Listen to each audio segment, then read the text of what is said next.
All right, I think we're on. Yay. Been a while. I find that the last few times I've done a live stream, I've had a bit of a cold. And the last time I did a live stream, it was like a Monday for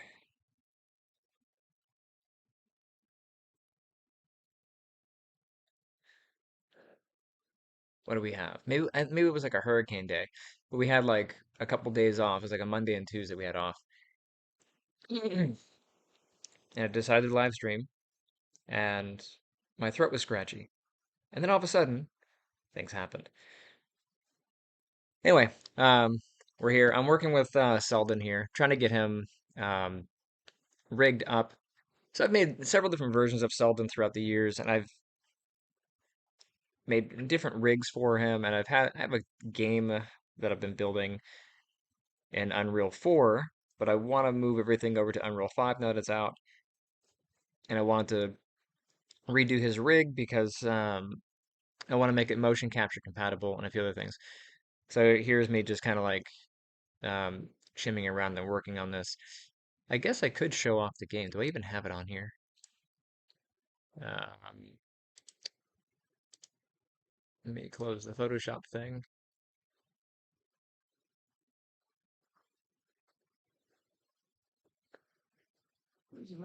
Oh, thank you. There's my landlord dropping off the mail. Mm. All right, so what do we got on here? I've got that. Do I have Unreal 4 on here? Let me open up the Epic Launcher.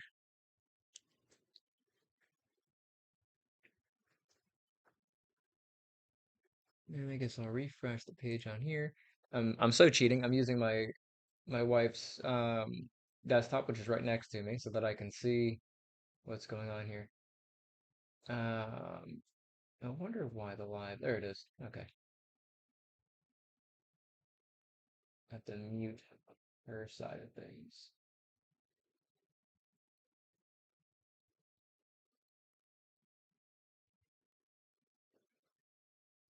Cool.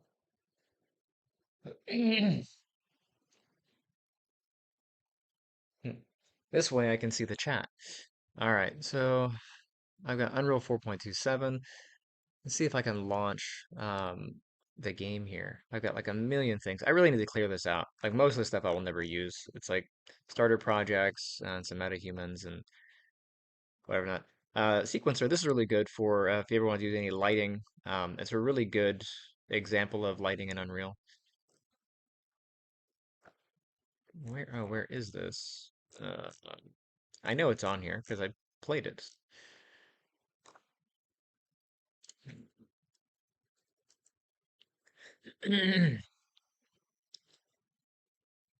Some very old versions of it. Way too old. Okay, so I guess it's not on here. This is the new one. Huh. I thought, okay, maybe I can show it at a different point. Anyway, because I'm supposed to be rigging here. Anyway, so yeah, so work on him. I'm gonna turn the skin off, and I'll turn the eyes off. We don't need that, and we don't need the shirt. So in the process of building a switchable rig um, for this particular character, I've got some IK stuff set up here. Um, where's my IK skeleton? Apologize if I'm clearing my throat a little bit phlegmy. So here's I got IK. That stuff works. That foot's working. These are set up. Yeah.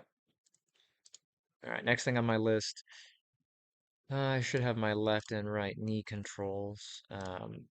These are going to be anchored to the foot control for you.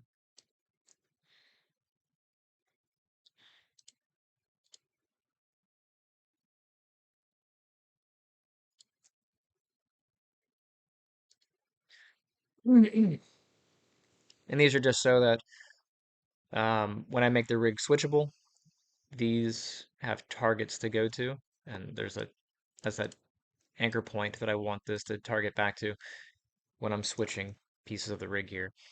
So making a switch rig is, it can be as simple or as complex as you make it. And I've looked at a few different variations and I try to pick ones that I like. Um, so the thing is you have a basic rig or a basic skeleton. Let me go ahead and turn that on here.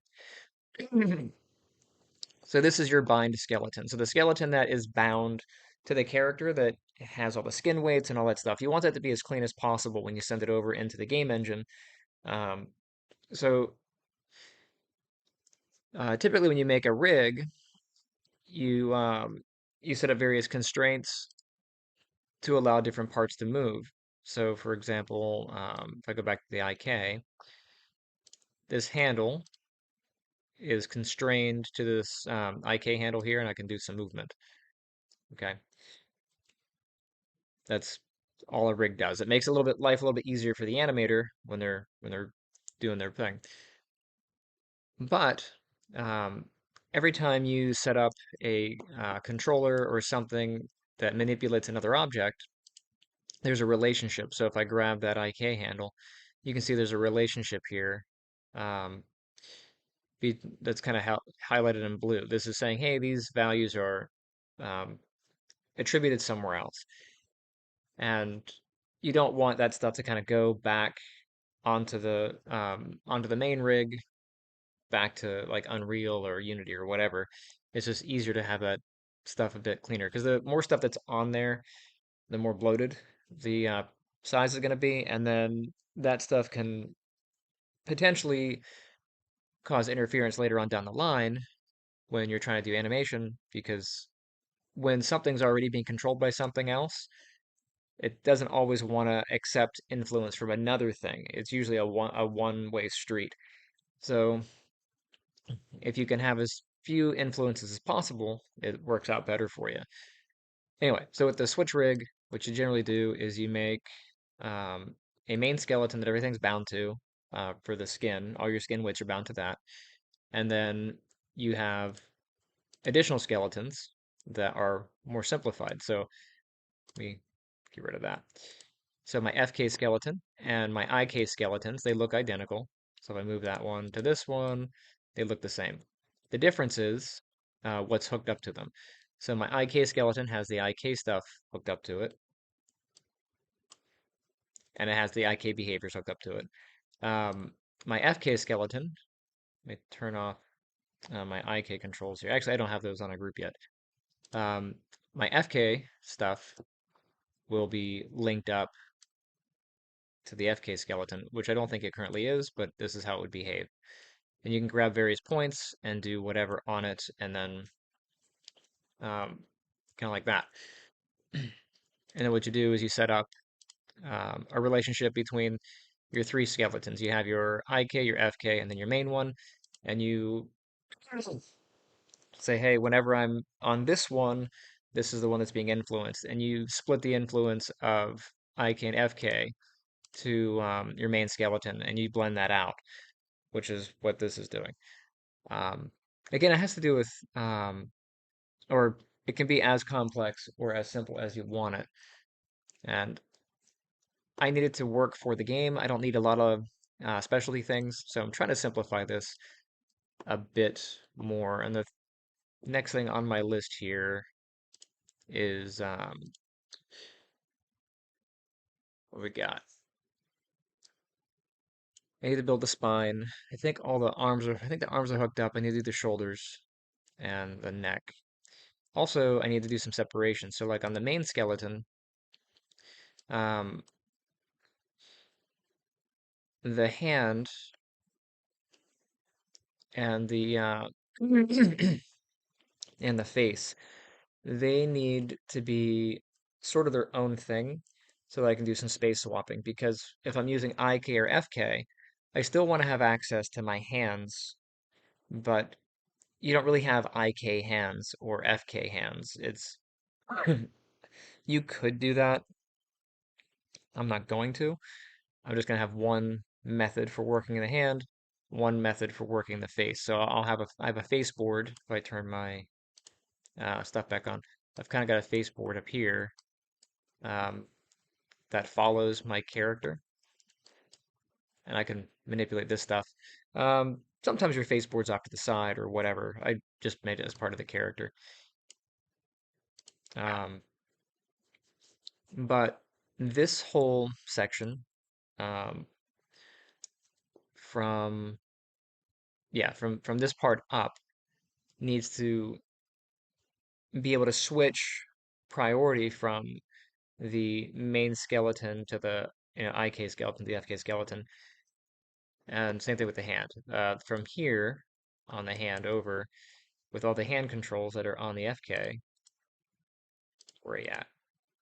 Um, How's if I have these labeled right? So this also I want this to stay regardless of what rig I'm using. Um, so I have to do some work with that. So you'll see some of that as I go through this today. I don't think I'll do the whole thing, but I'll get through a bit of it. So the next thing on my list, I think, immediately is the spine. And I think I started creating the spine, but I may have destroyed it because I'm a bit OCD. All right, so let me go up and do my curves here. I'll grab my EP curve tool. Let's go to a side view. And I want to be able to create an an IK spline that controls my spine here. I don't want my pelvis to be influenced by this. So I really want here to here, which is just the three joints. But I'm going to experiment with the placement of this because I don't really know how I want this to go just yet. So I think I'll take it off of linear and do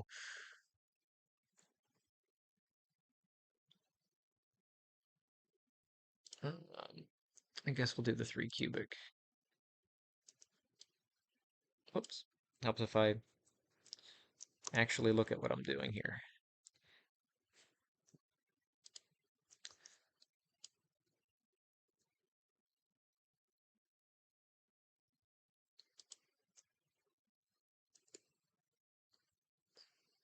Okay, so that gives me my curve. And then what I can do with that is I can take, where's my rigging? Skeleton, where's IK spline? Create IK spline handle. I'm gonna hit the options for that. Let me reset. Um, do I want root twist?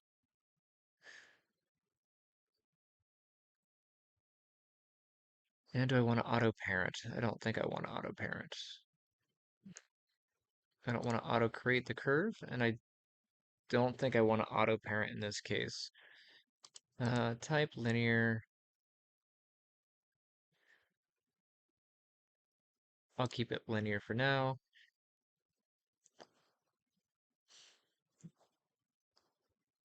I don't know if I want to auto parent.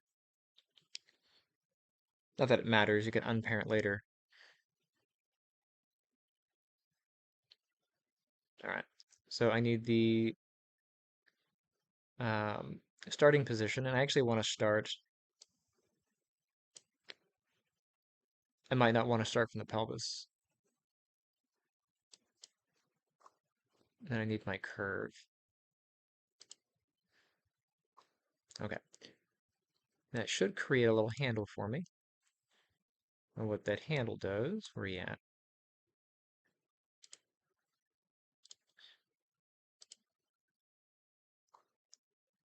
Oh, it's so difficult to see.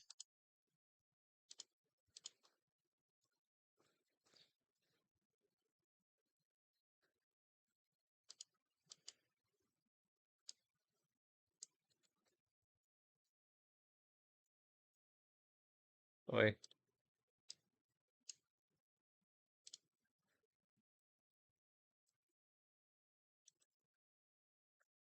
you get my control vertices here. I can't see the points. See the IK handle. Where'd my curve go?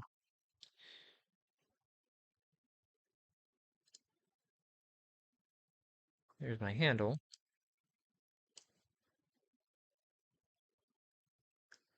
That is not the curve. Well, it actually, if it auto-parented to the skeleton, it probably is being hidden with the skeleton.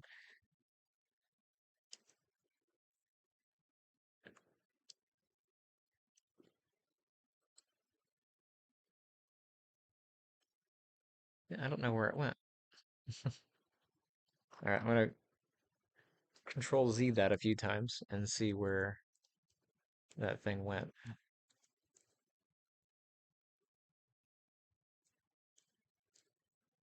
Here's my curve. Let's see, this is my spine.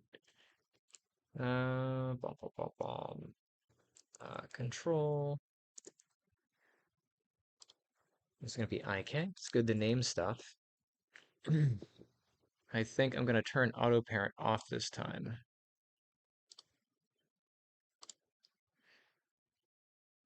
Okay, so I need the starting joint, the ending joint.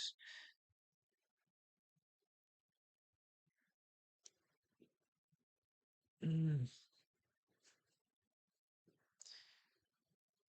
I was just debating if I want to go up to the neck, but because the way this is set, the neck kind of kinks this way, and that would be unfavorable to the bend. I could move this back and create more of an arc.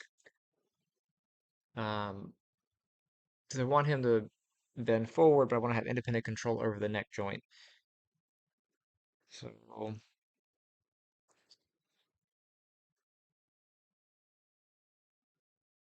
it depends. Let me start with here, and then I can always fix it later. Okay, so there's my curve.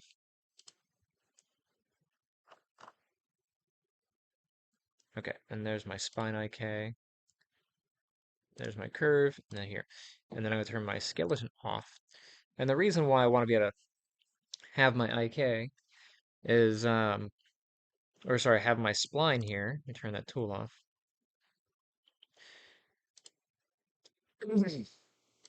So if I grab that and I get my control points, this will let me influence these points here. So if I grab this, wait, come here, you. Let me hide that. So if I grab this point, I can move it and sort of bend the spine. And if I turn my skeleton back on, we should see that here. So I should be able to bend the character with that. Why does the Windows key exist? It is not a convenient thing. And then this control point, let me see where this, ugh, that's annoying.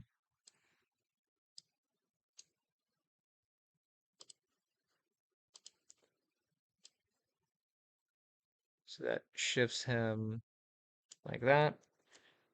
Where's my other control point?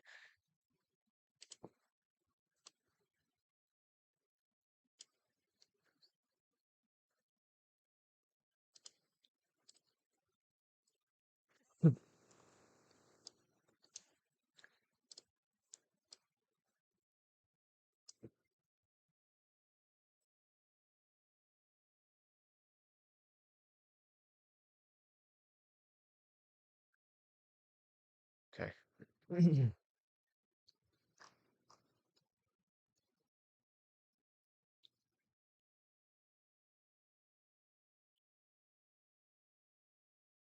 And here's like the advantage of doing this, right? But I still want to be able to twist this. So if I go in, you see I can't rotate that. Am I able to still rotate the joint? If I grab this, and can I still rotate the joint? The answer is no. Um, so I want to be able to have the, sorry, cat. She's right behind me. Ow. Oh, I'm on the edge. She takes up the whole seat. Do you know this? She takes up the entire seat. And I have like this little edge. And uh, my wife wanted these chairs. I don't know if you can see these chairs. These amazing. Let me throw this stuff over because I'm such a mess. But these amazing chairs my wife wanted. And then she goes, "Ooh, look at these. They're so beautiful. They'll match our house." Okay. And they are the most uncomfortable chair ever. There's like, it's the firmest, thinnest cushion. I might as well just be sitting on wood. Um, they hurt her back, but she won't admit to it because it's about, what is it? Form over function, I think is what the general vibe is. So, anyway, I'm gonna put all this stuff on her chair because she's not here. Yeah. Anyway, the cat's right behind me. Hi, kitten. All right. So I want to be able to still rotate the hips. So you can see here, I can't rotate because it's locked to that IK. So that tells me that um, I should probably go up at least one more joint, or I can hide a joint in here to allow for some additional influence for twisting and that sort of thing. I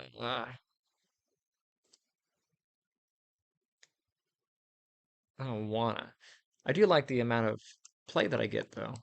So from that point to here is pretty good. Mm, Well,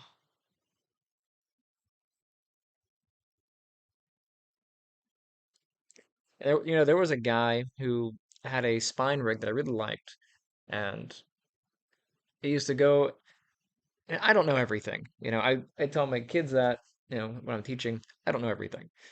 I don't remember everything. I do this a few hundred times here and there, and then I come back, you know, a year, 2 years, 3 years later when I'm making a different character or whatever not, and I go, what was that thing that I did a long time ago that I thought was really cool? Um, did I do that myself? Did I learn it from somebody? And there are techniques that I pick up from all over the place. But there was a guy, he had a YouTube channel, and he had a really neat way of doing a spline IK setup, and I really liked it. I thought it was a really intuitive way of doing it, and um, every time I want to make a spine, I'm like, I should go check out that thing just to make sure I'm doing it the way that I like, which is his setup, but I change a couple things, and he has a way of making it so that you can still be able to twist um, this even though it's bound. He has a technique for that. But since I don't remember it, I was gonna go look it up, and I can't find his channel, and I'm devastated. Ugh. So oh well. The more you know, the more you don't. Anyway, so I'm gonna nuke my IK handle. I'm gonna take that off. My spline. Um, I can probably just move it. So make it to the side view. And let me go. I'll get the control points. I'm just gonna move that. Wait,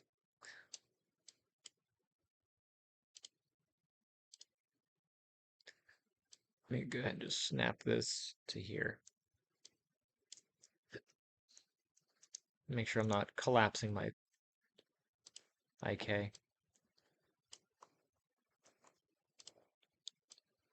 So I should still be able to move this.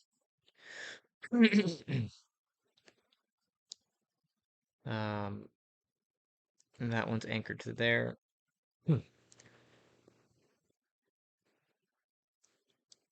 And that is in the middle of the spine. Let me see where my skeleton is. I'm gonna try to anchor that to here.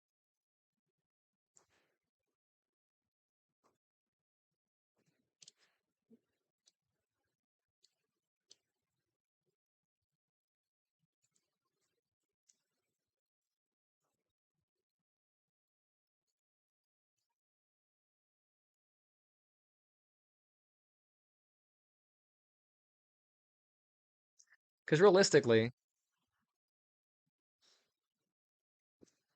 I only have three joints, so however I want to, I don't necessarily need all these controls. Am I able to twist from this one? Not you. Come here, you.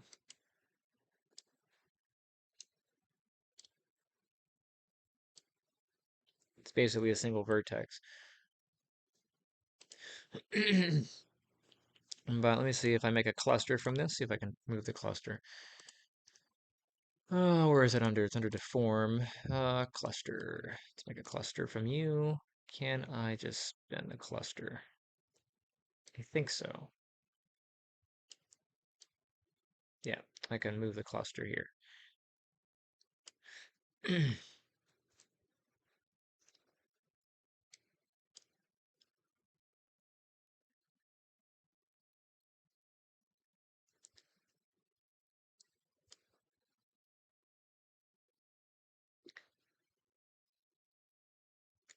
I don't know if I really want a cluster for the upper back, but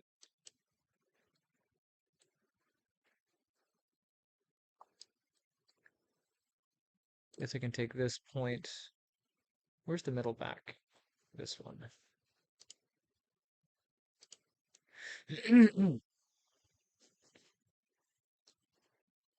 I can't make a cluster out of that guy. And all a cluster is it's a convenient object you can grab without having to go into um, your control vertex options and then grab each vertex by itself. It basically is creating a control handle for those points, which I'm gonna eventually snap a control handle to. That's easier to grab. Maya has some silly workflows. Okay. So with this, let me go ahead and go back to my IK skeleton. Is he all contorted?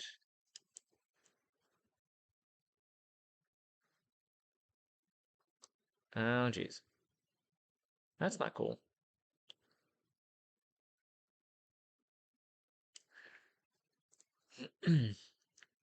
How come that's not in position?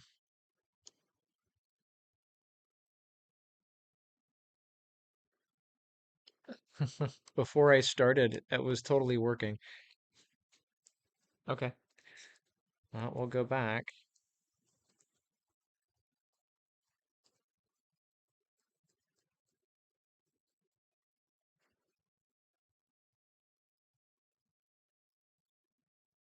When things break, it makes me sad.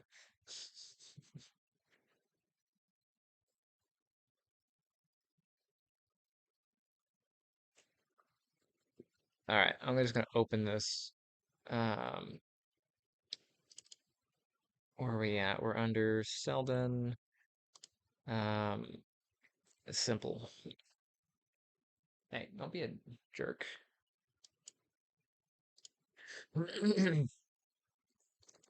Yeah, the arm's out.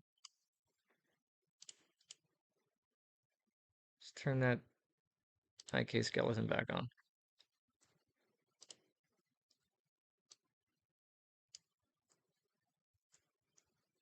So that's on,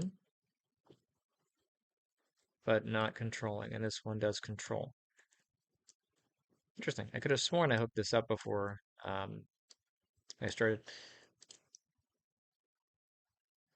This control, whoops, where are you at? Okay, so I guess I did not. I'll start here. Parent that back to the control. That's good. What do I have on the other one? That, and then this anchor point goes to here. All right, do I have a pole vector set up? Grab you. I'm assuming I do not have a pole vector. I do have a pole vector. So I've got a pole vector. Weird. All right, left wrist. I've got the IK. I've got the constraint and my locator. So that. But this does not have the constraint on it, right? So we've got that part. about that. Okay, so the constraint is not there. All right, so for when you're doing the wrist IK, um, you set up this part's pretty simple. You take the IK handle and you parent that to your handle. Basically, the thing that what you want to use for your main handle, you parent those together. That way, wherever this goes, that follows. And then this handle is always 0. So if I do something with it, I can go, oh yeah, I want to put that back, and it'll jump back to 0. Um, that's the main advantage of using the controllers. If you grab the default handle, you can see it has offsets, and you'd have to memorize what those are in order to use them, and nobody's going to do that. And as you're asking a lot of the animator if you do that. So that's why we use these. We don't want to memorize these. And we can't zero these out. These have actual coordinates inside of the local space. So we don't want to zero those out. You kind of can't. You'll break it. Everything will go back to the 0 location over here. And we want things to still work. So, but we can zero this out and use it because Maya keeps a record of where things are in space, even if we don't have them exposed. So like if I go to its attributes here, where's everything at? Yeah, I can get into here and find its pivot and figure out where it actually exists in space. All right, these offsets are hidden, but we can still see them if we want them. So anyway, long spiel. But for that, you want to still be able to have the wrist. I can't really see myself. Hopefully, let me make sure I'm in frame. Yeah, there we go. So you want the wrist to be able to do this as well as, moving the body. So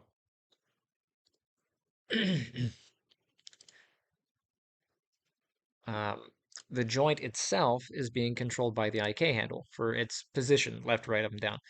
But the orientation of this joint I can control with my handle here. So I'm going to go ahead and grab that, and then do my constraint. And then I can just do an orient constraint. I don't want to do a parent constraint here because my the position is being controlled by the IK handle. So I only want to control the orients. And in here, I'm just going to do, so if I reset values, I do want maintain offset. That way it doesn't shift when I hit OK. If you don't have maintain offset, the child will jump to the parent object, which we don't want here. We want it to stay where it's at. So I'll hit apply. Um, and it actually threw me a flag. It says, uh, I can't quite tell.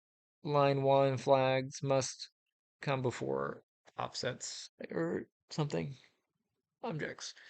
I must have had something else selected when I did that. So I'm gonna undo.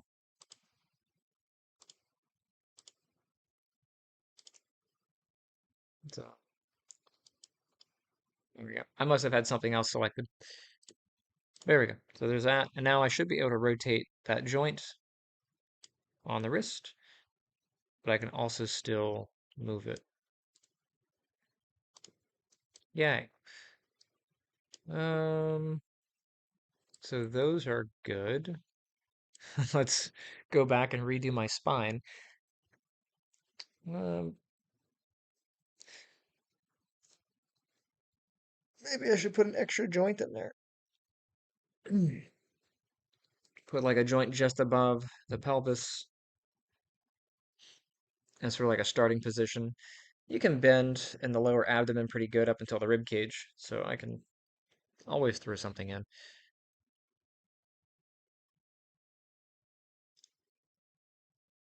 I'm debating. I don't know how I want my spine set up, but whatever. Whatever I do here, I can always change my mind later. So I'll go back, I'll grab my EP curve tool, and I'll set it to 3, which is as it is what it is, right? Yeah. And I will save here because whatever. And then here, I have to snap that to there. And Let's see how many of these I can build.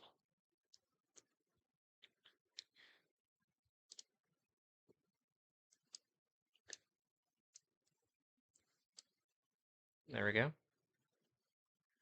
Few curve points. And let's see if I can make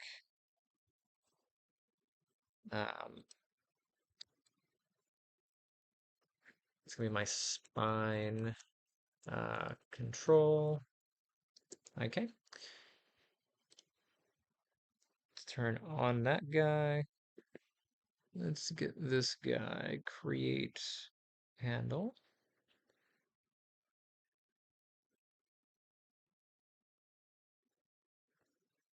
I think root on curve is fine.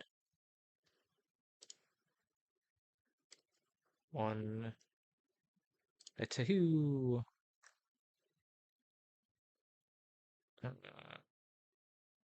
Where you at? There you are, a three. And this is the spine. Okay. If I take this,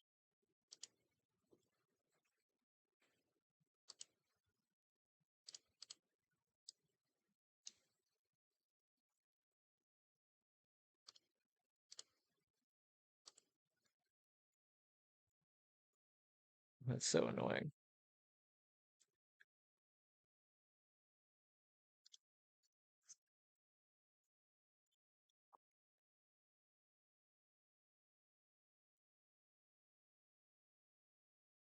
Okay, that's the kind of deformation I get from here. No weird movement, right? Should be able to get this.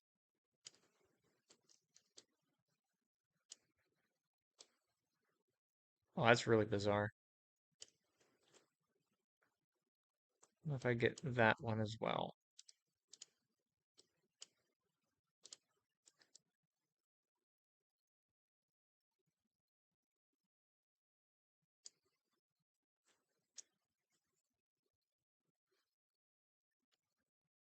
What does this allow me to do? This one.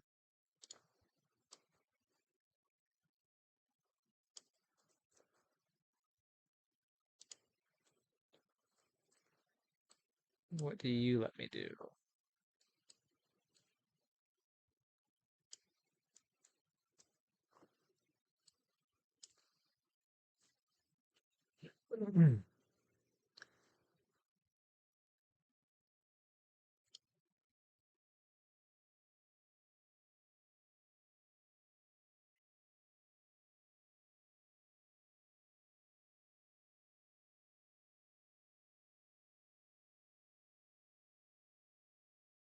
Yeah, so some of this I probably don't even need that much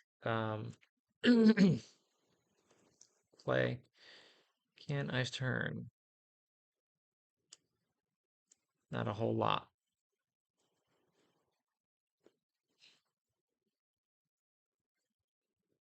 People beeping me.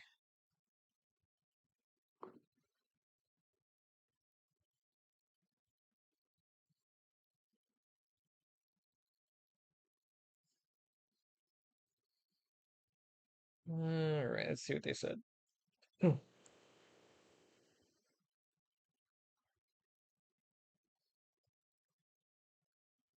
That thing. Lame. Yeah, so it looks like I'm gonna have the same problem. Let me grab this, that, and I'll make a cluster. Let me see if I'm able to rotate this with the cluster. I can't quite rotate the way that I would like.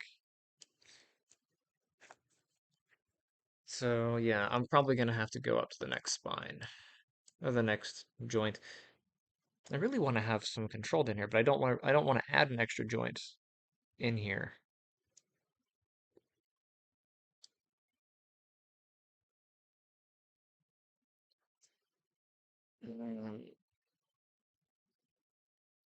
I guess it's all right.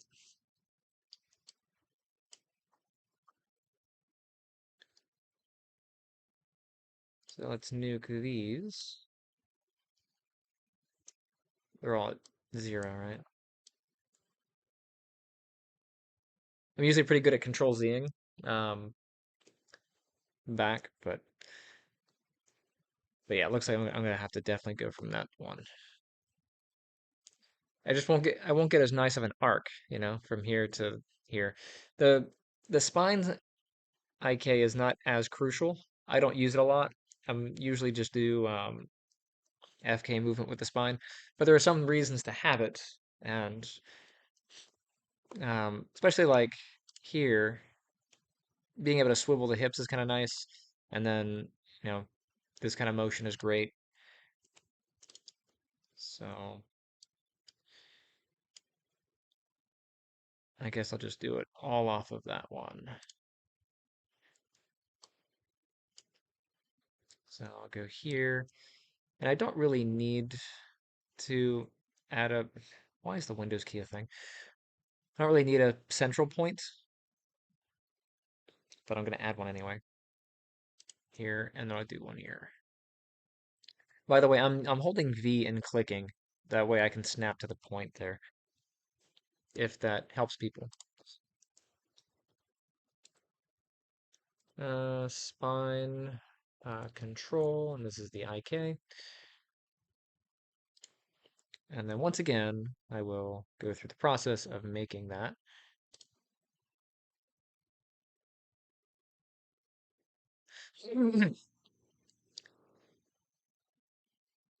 Yeah.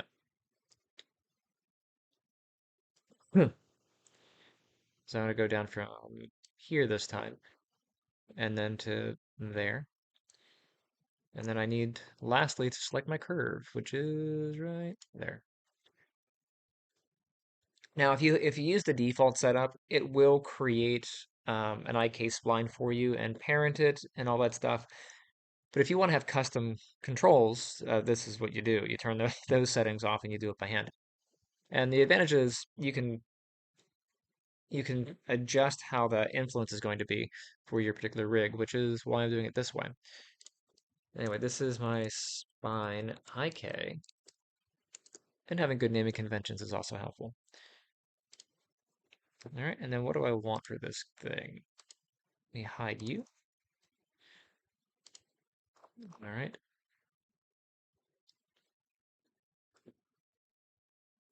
So I think I have these two be a cluster. Yes, and this is going to be the upper back.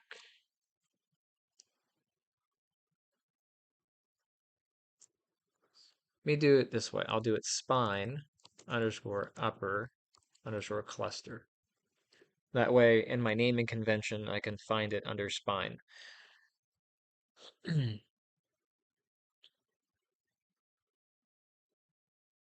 And this is, I'll put IK at the end of it, even though I don't use clusters for FK. And then down here, I'll put these on a cluster. Or maybe I won't. I was just thinking that I still want to have some control over that. What happens if I don't? Let's see. Like I teach this stuff, but I tell my kids, like, I don't know everything, and um, it's okay. Don't be afraid of the tools. Go in and see what they do. If you're not sure, um, you don't want to get stuck where tutorials are the only option. You want to be able to go in, get your hands dirty, and go, okay, this is what that does. Reading it or having somebody on a video telling you this is how that works, it's okay, but you're not learning. You're piggybacking off of their experience. Um, the problem with that is, since you're not doing it yourself, you're not seeing what's happening. And you can't make judgment calls for yourself. So, like this is, I like the way that is working. Can I turn it? No. I still won't be able to turn from there, but I can still control most of that from here. I think I should be able to get a good portion of that. Let me grab this joint here. I still can't do any turning on that because it's bound, right? No arcing there, that's bound. But based on experiments, how do I want those to go? I can take this one and that one. I can cluster those. This will be my spine lower cluster. And then from here, that lets me swivel. Okay, so that'll work. And then I've got this last one. I could totally make a cluster out of this single node and control it. So I'm going to go ahead and do that. So I'm going to grab this one because I want to be able to have a middle spine piece. So I'm going to go constrain, or sorry, cluster, and make this my spine middle.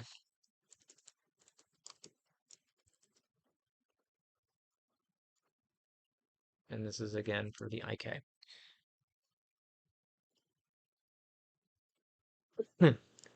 What that will let me do if I ever grab that thing is here. And that allows this. Yay. Make sure I'm saving.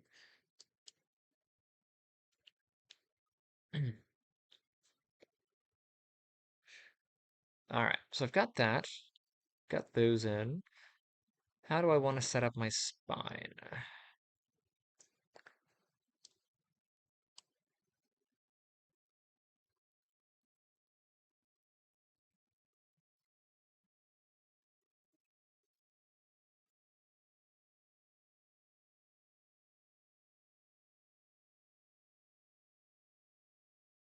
Sorry, I'm just lost in thought.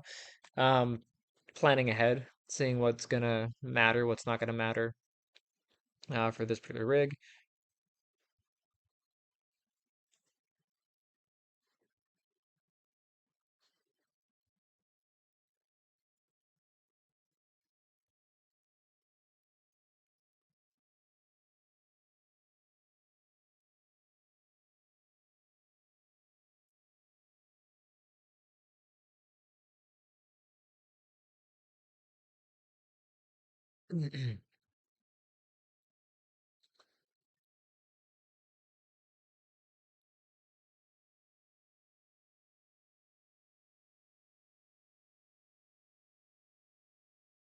And also the way I want to deal with these controls, right?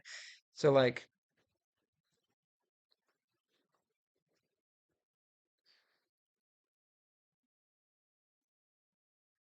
if I do it this way,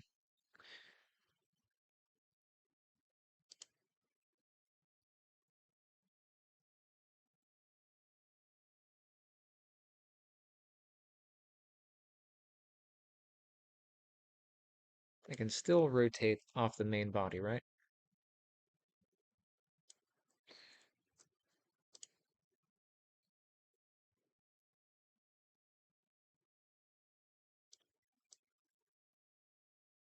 And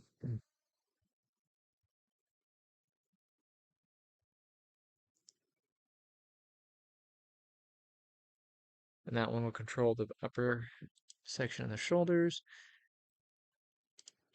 How much control do I want on my spine? I've got my upper, I've got that. I don't have a middle back, and I don't have.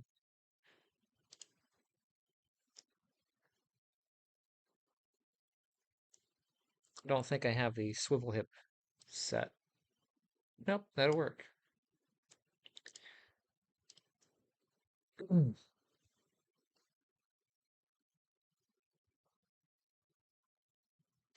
Take this one, Control D that, and I will snap that to here. Let's see where the skin is. Oh, we have naked people. I really need to go back and fix his shoulder blades. Your shoulder blades do not come down that far. Ah, things about anatomy. Yeah, that shoulder blade should be a little higher.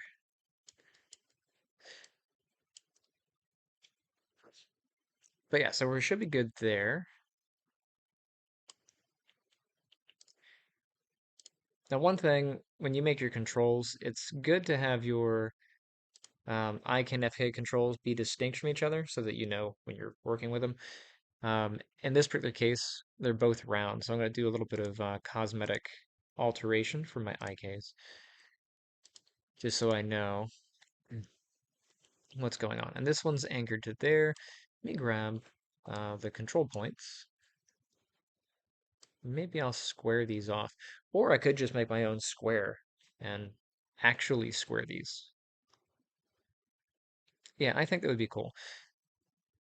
Because, on these ones I have triangles and I got little squarey things and, whatnot. And down here on the feet, these are all boxy. So I think I'm gonna make some new controls for this. I'll grab my EP curve tool. I'll set it to one linear. So inside the tools, one linear. And I probably have a million squares somewhere, but just make one. I'm just gonna hold down the X key and then click on the grid here. Cool. I'll name this square curve so I can find it if I ever want one. And then I'll duplicate off of these. I'll hide the original. That should be good. Do these have any groups on them? They do not. I got my pelvis control. I've got the chest control, which is there. Torso. All right, so the pelvis I'm going to nuke, but I do want to keep the chest. So for the chest, I'll just unparent that. So Shift P to get rid of the chest control. These guys, I'm going to just nuke those. And I'll rebuild these. Let's turn the skin back on. And I will scale that up.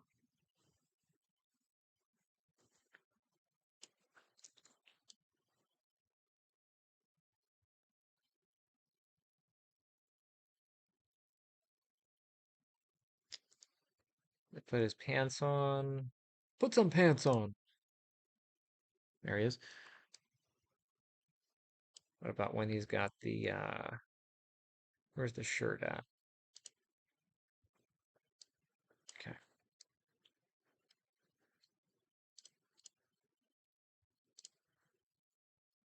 Mm.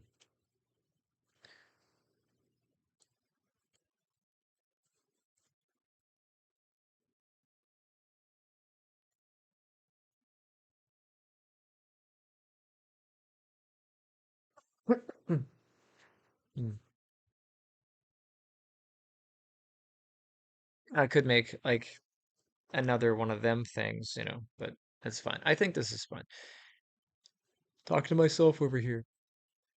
I'll put the skin back on so I can see those shapes, and I will put the shirt and the pants on to keep things PG.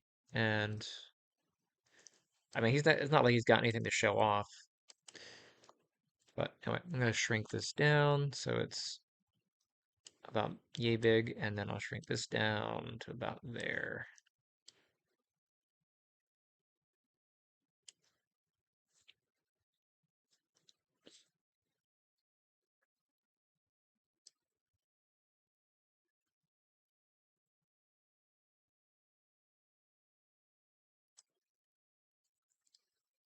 Yeah, realistically, even with that, I could now leave that as it is. This will be the That's chest control. This will be, actually, let me go, I'll go from pelvis. Uh, pelvis control, and this is IK. And then this one will be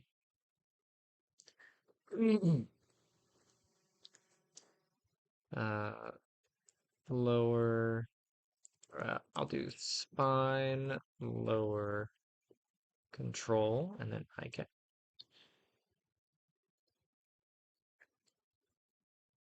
Spine, middle, control, IK. All right, and then these need to be cleared. We'll freeze those, and any history on them can go.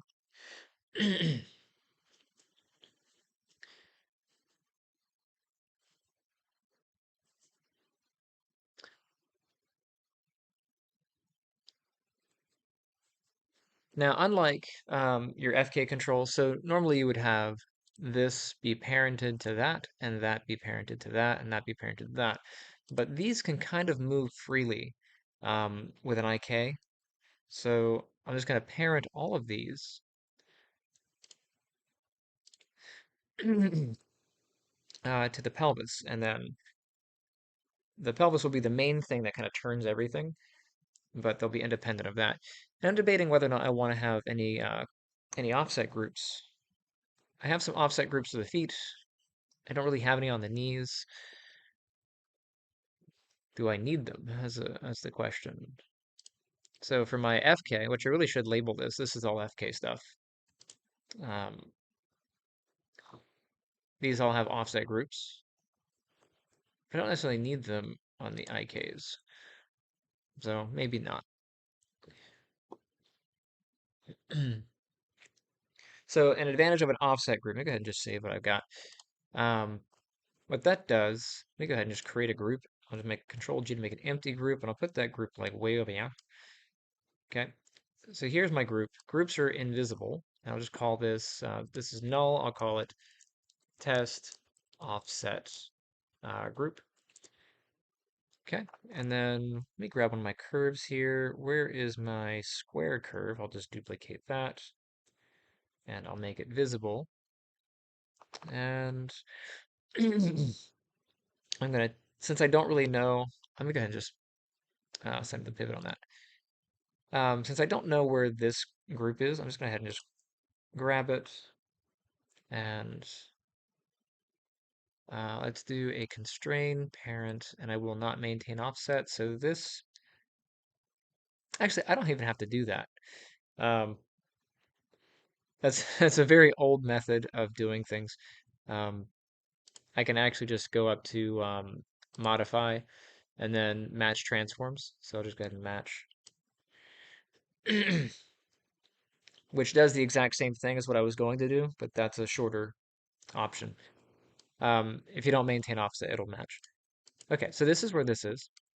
And let's say I want this to be represented at 0. So I'll just go ahead and freeze that. But I want to know the actual location in space. Well, my offset group will maintain the offset position in space for me.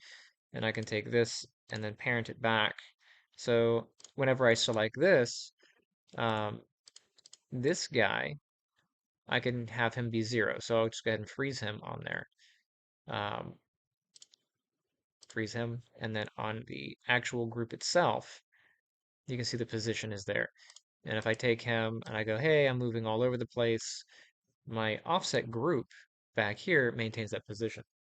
That's pretty handy. Like if I ever wanted to go back to that spot, um, I can find that group in space and match to it. That way, like this thing could be way out there somewhere.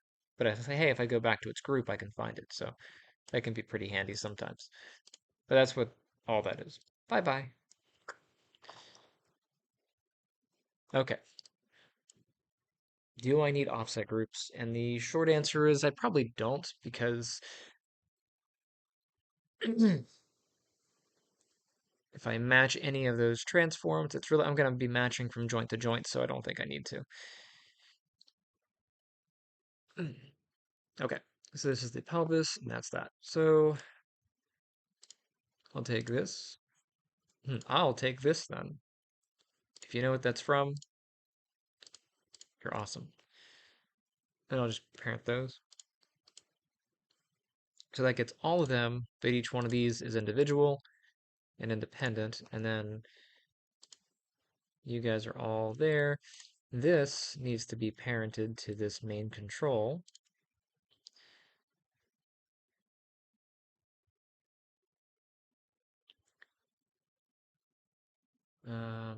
I won't do that yet.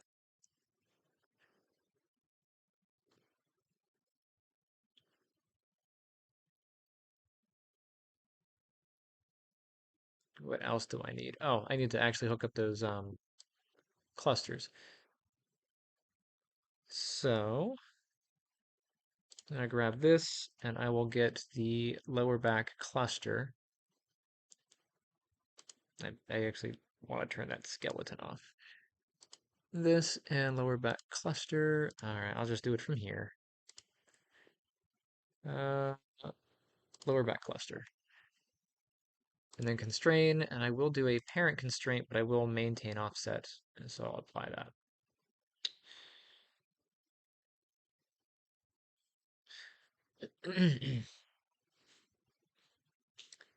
But you know what?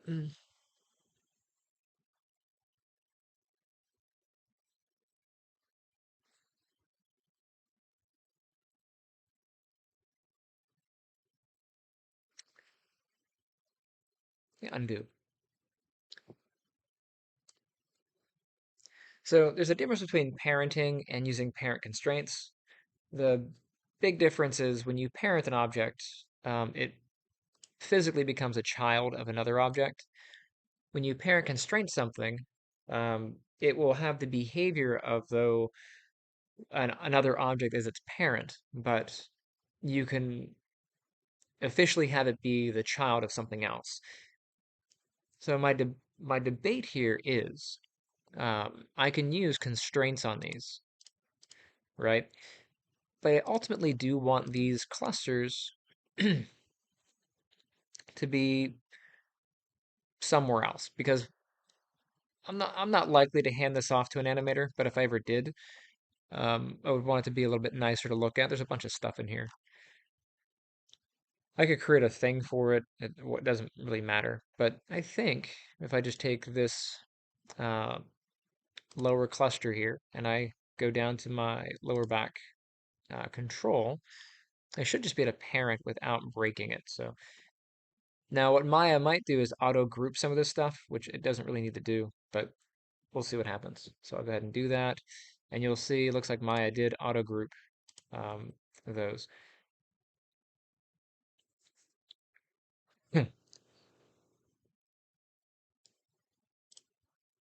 Let's see if that cluster now works.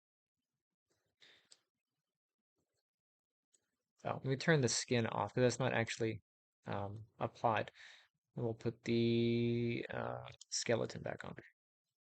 So that is working for there.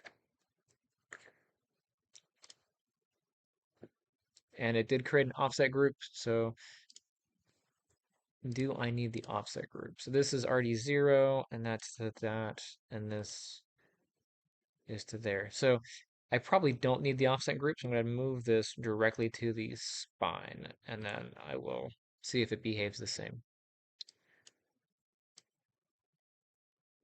Same behavior, no damage, so I don't need the offset group.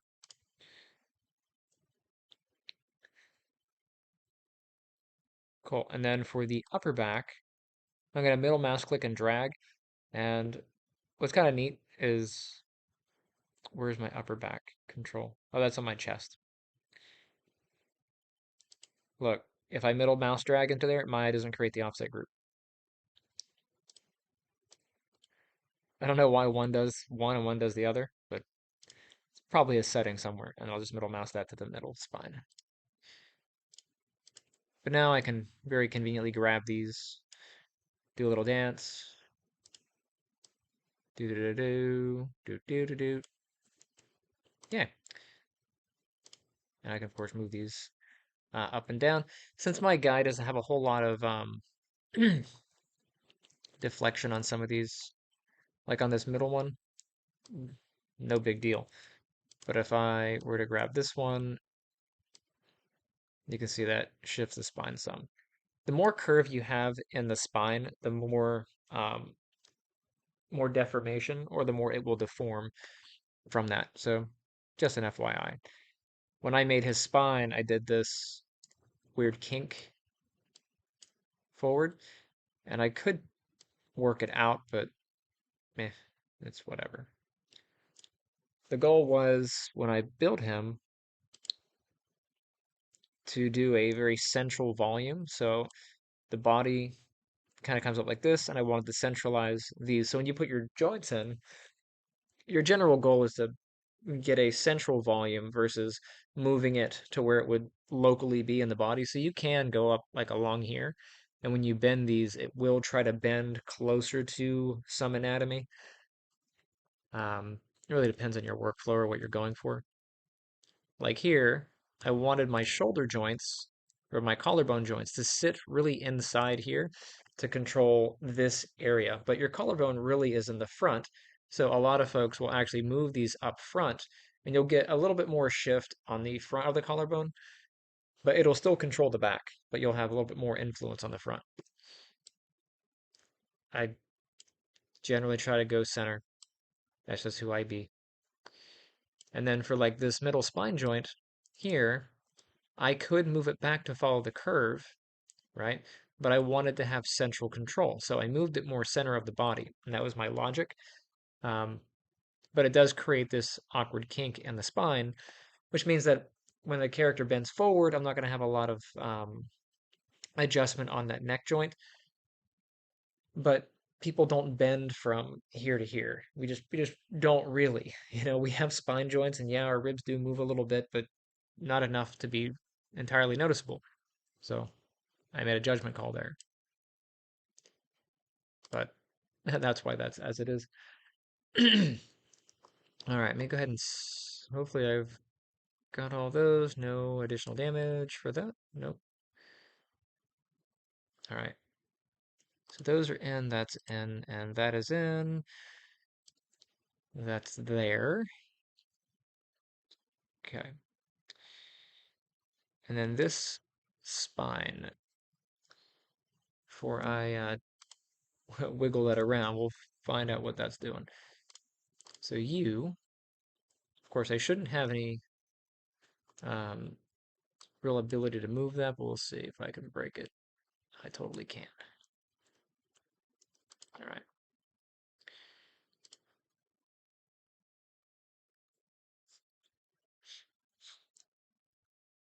So who do I want to parent that IK under?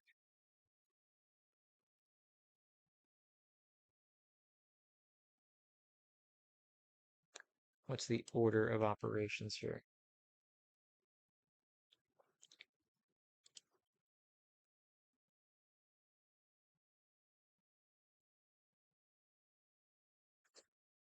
I think that's all right. I think I can move this into there. Can I move you into here without you breaking? I think so. Let's move this and see if anything is weird. Nope, that looks like it's doing its job. You look like you're doing your job, and that hasn't been hooked up yet. Okay, so that's good. Um,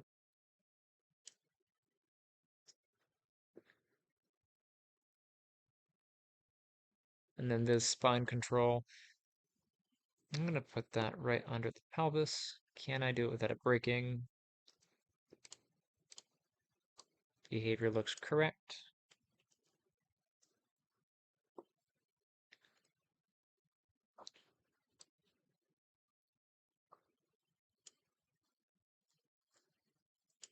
Okay. And very weirdly, I'm going to do a parent constraint, which is really an FK setup. So this is technically an FK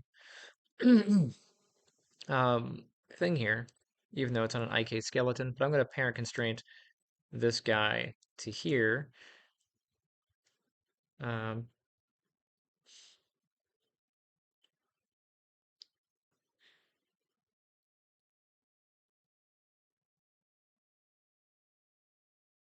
I was just thinking of a different way of doing it, but yeah, I'm just going to do it that way.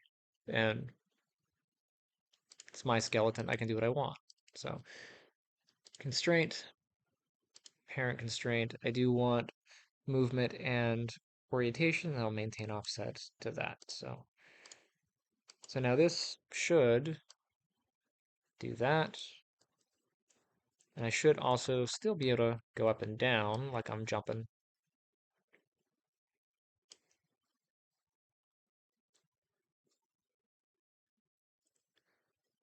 I'm seeing a weird thing off of this part though.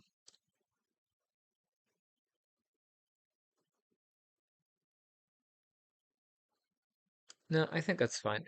I don't have my I don't have my clavicles hooked up, and I don't have these underneath this, so that makes sense. All right.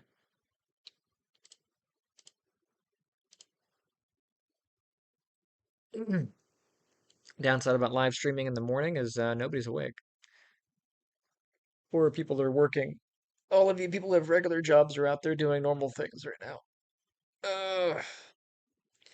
Upset about being a teacher is they get holidays and all this stuff off. Downside about being a teacher is I have to deal with parents. Uh, and I'm really bad at clerical work. Really bad at clerical stuff. Like paperwork. I've got paperwork and I'm always being chased down. They're like, fill out this paperwork. I'm like, oh, but it's paper. It's old school.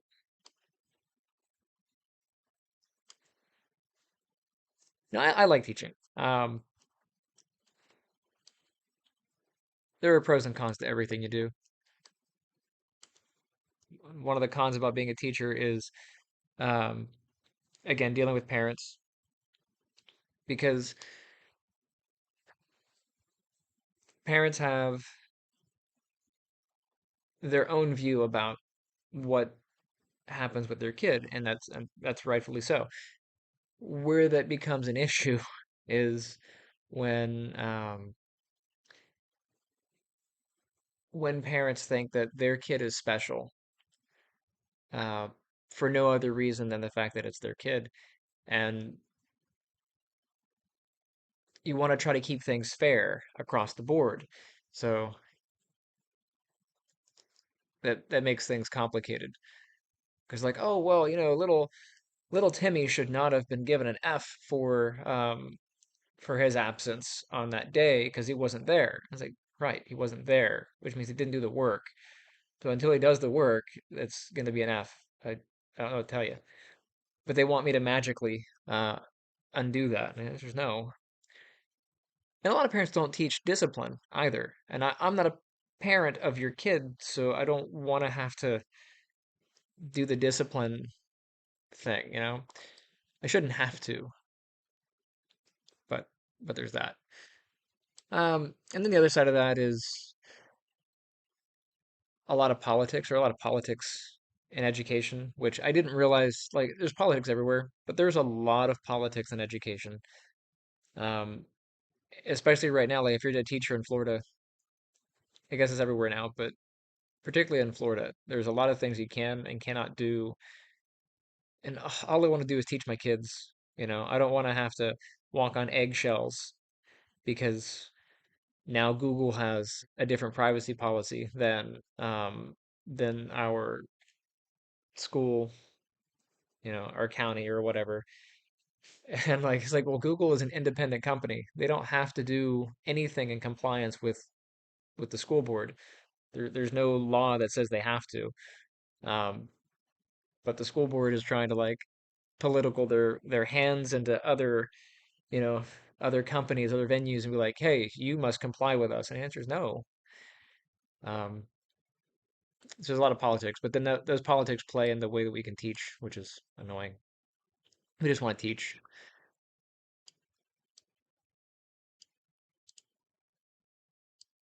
But pros and cons to every job. I could do a whole segment on the politics of things. All right. What am I going to do next? I think what I'm going to do is maybe work on this shoulder piece. This should have an offset group, which I already made. And this needs to control that clavicle joint. And then the arm stuff needs to go under this. But I need an arm group. And the question is, do I zero my arm group or do I keep the offset of my arm group? And I have an arm group up here somewhere. Um, general IK and FK arms and such. But I don't think I'm going to use those. I think I'm going to nuke these groups here because I'm not using them. Let me go ahead and make a group. Control G to make a group. And again, it comes down to, do I want it to maintain offset or do I want it to be a zero offset? And why would that matter? Well, for example, on my foot controls, on these guys, and if I grab that, where are you at in this list? There we are. So here's my foot controls, and you can see that the controls are here in this hierarchical order. And then the group for that is also in a very similar hierarchical order. And then what's attached to it. But each of these offset groups, these are zero. And they need to be zero for a lot of this stuff to work. If they don't, we're going to get double offsets and double translations and whatnot. So these are very meticulously done in a way that they would be zero. Whereas um, my groups up here on that shoulder group, where you at? These guys, these ones are a bit different. So I want this particular group to match the flow of this bone. You can see how the transform is matched, but I want this control to be zero. So what you do is you match the transform of the group, and then when you parent it, you zero this one out, and it'll force itself to match that transform. So it really depends on the scenario. I think in this position, I should be okay with it zero, but um, if I'm gonna maintain the orientation of this, I'm gonna want to match the transform. Now on the foot here, I could have done that. I could totally do these, but the reason I didn't is your foot control tends to work better if it's set to world orient. So even though the joint itself has a different orientation, let me get the joint here. You can see that the joint is oriented this way. And one of your best practices, actually, it depends on your studio and what you're going for, but the the joints at the end that you're going to translate in world space tend to work better if you orient them in world space. That way, you don't have because what Maya does in the background is it does a bunch of math to counter any any offsets from world space. So to avoid a lot of those calculations, because that can cause flipping later on with the joints, you just set these to world. Now these ones I did not set to world. I very much wanted to maintain the flow here, but it in hindsight, this would have been better if I'd matched this to world, and it would have made this a little bit easier. It's not going to break it yet, but I could run into issues later on. It's just a matter of planning. And again, that also comes down with experience of just doing it and seeing what breaks. Um, Don't be afraid to do things and break it. But anyway, where's that group? So that group here, I'm going to grab this joint here, and then I will match the transform. Bump, bump, match all transforms, and again, just grab that by itself, and it should be there and angled at the same direction as that joint. Yay. And this is going to be my offset for my shoulder. So left shoulder offset group, and this is for the IK. So that one's there. And then that is going to maintain these positions. Um, but this is going to have some more control over that. So that's where that gets to be handy. um, and then I need another one. So there's this guy. Let me go ahead and just duplicate the group, and I will very lazily change the name. Come here, you. This will be R underscore. And then you want to match the transforms of that shoulder. Come out, you. And we'll go ahead and match the transform of that guy. So this to there, yes. Now you're like, oh, well, that doesn't match. Well, it does. This guy is actually oriented that way. You can see those. That's how they're oriented. And the reason is when I did those, I had them oriented to orientation, not behavior. You can do either.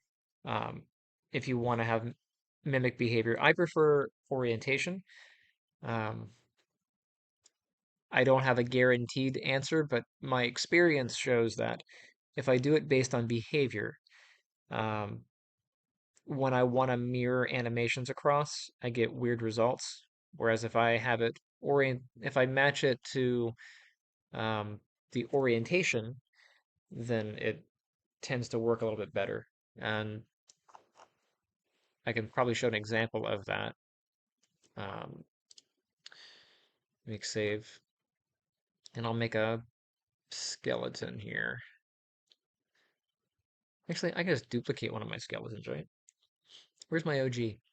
Where's my OG skeleton? Here's my OG. We dupe him, and then he's down here. Yeah.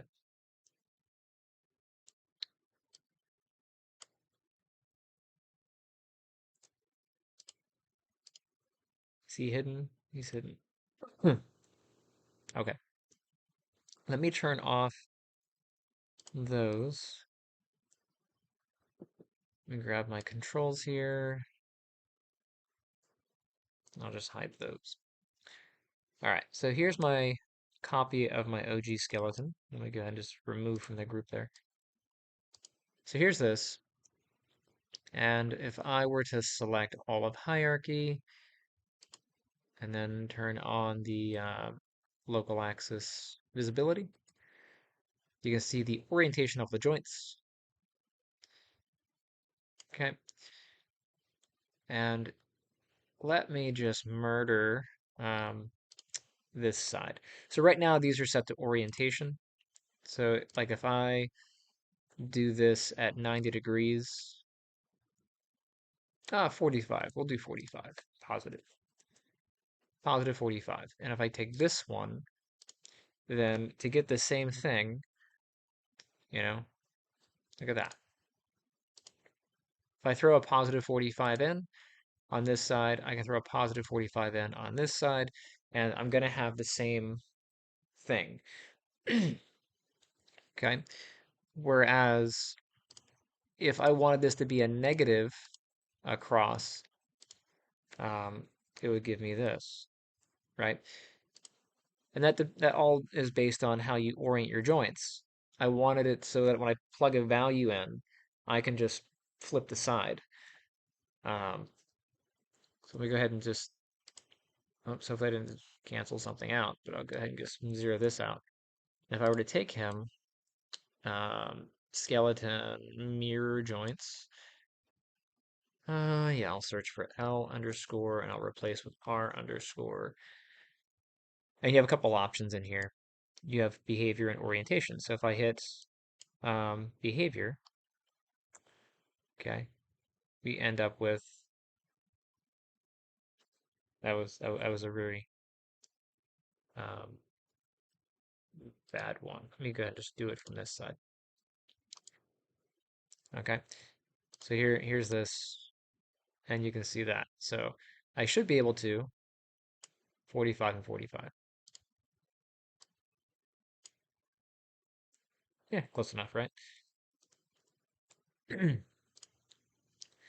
And then orientation. We go ahead and just get rid of that. If I take this one, set it to orientation, we'll get something like this. And now, like if I do, am I on Z? Yeah. So if I do a positive 45 here, and then a positive 45 there. See what I mean? So, so if you do it versus orientation versus behavior, you'll get two different things.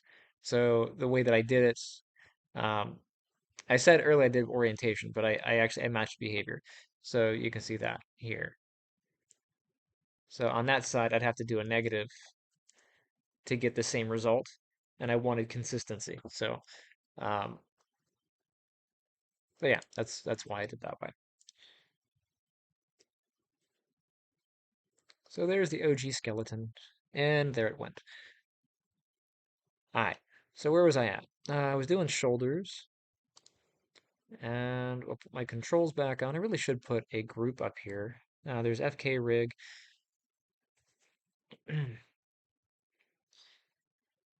Do I want one? Maybe.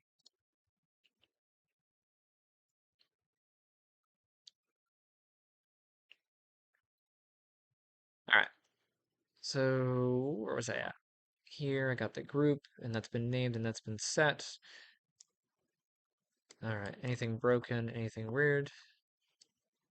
I think we're good. I'll save that.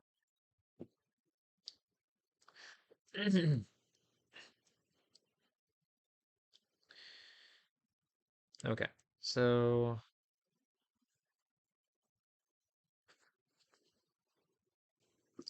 you are gonna go inside with this guy inside of that group. Let's see if I can do this without breaking the arm here. Where's my left shoulder offset group? There it is. And if I set those inside, I should be able to have that group right there, and that maintains everything. Okay, and then you, Credit Daddy. That's not cool. Uh,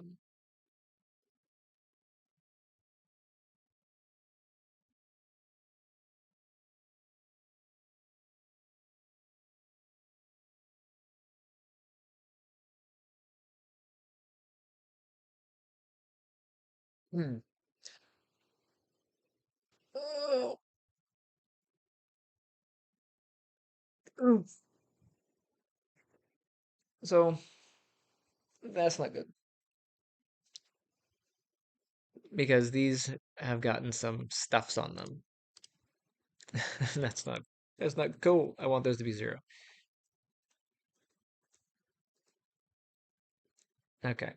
But they're already zero here. So because when I put them inside of there to parent them, um, they're getting those that parents they're inheriting the transformations of that parent.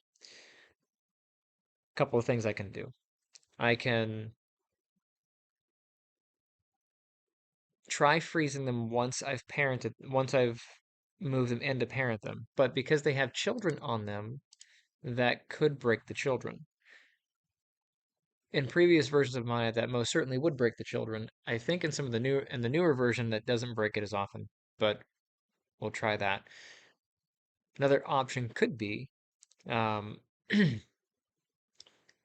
to detach the IKs that I made here and then reattach those. I don't want to really attach the IKs because just it's effort. Um, so I'm going to try the first approach.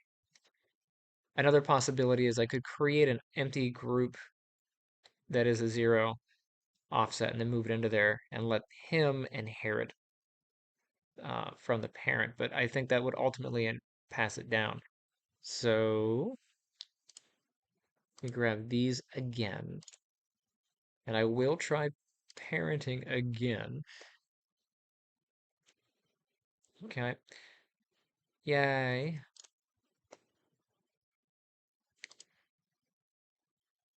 So here's my control. Most of the time, my experience suggests that if I clear that now, it's going to break. But I've been proven wrong before, so it moved. Did you see it move? That totally moved. And that is not cool.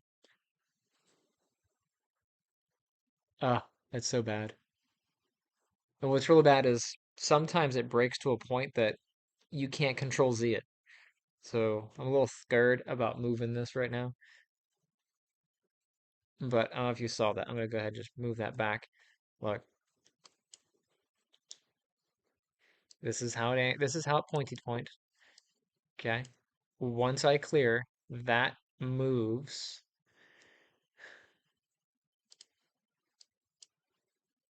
just ever so much.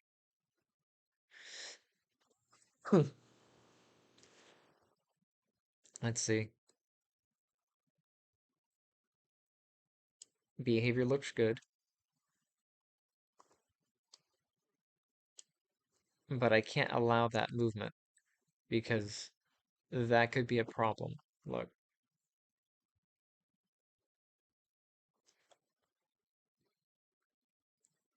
you can see that here.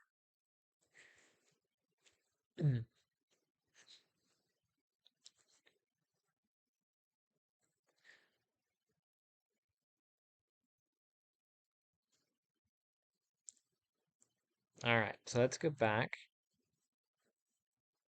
to before I parented.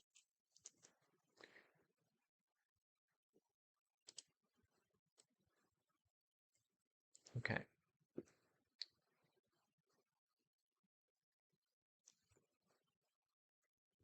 Let's throw in,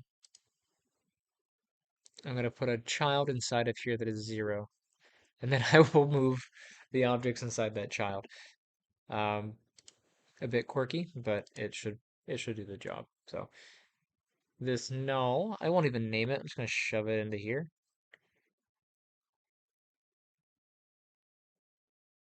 Uh, yeah, and we take you, and I want you to be on that shoulder.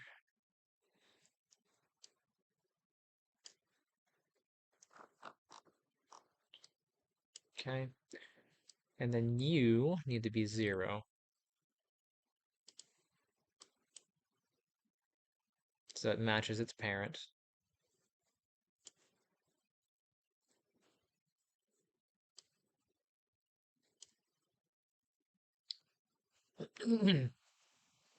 But what will most likely happen is I will have to come back and do an offset for the hand, just so it maintains this, and then everything else can inherit transforms. But I'm going to try it anyway. So I'm going to plug these into here.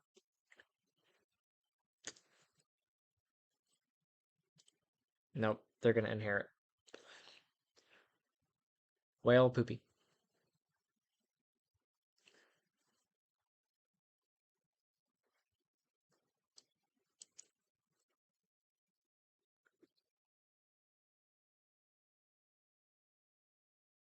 And of course, if I freeze that, that will be a problem on it. That's going to move. Yeah. Well, that's lame.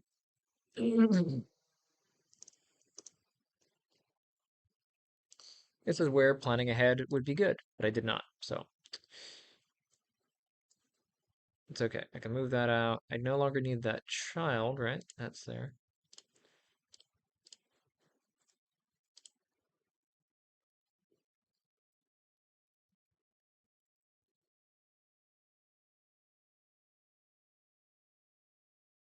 Oh.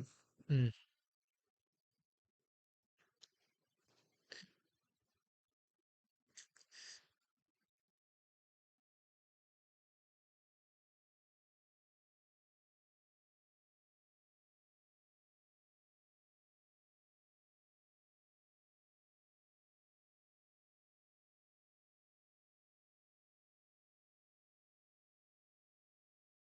Sorry, thinking.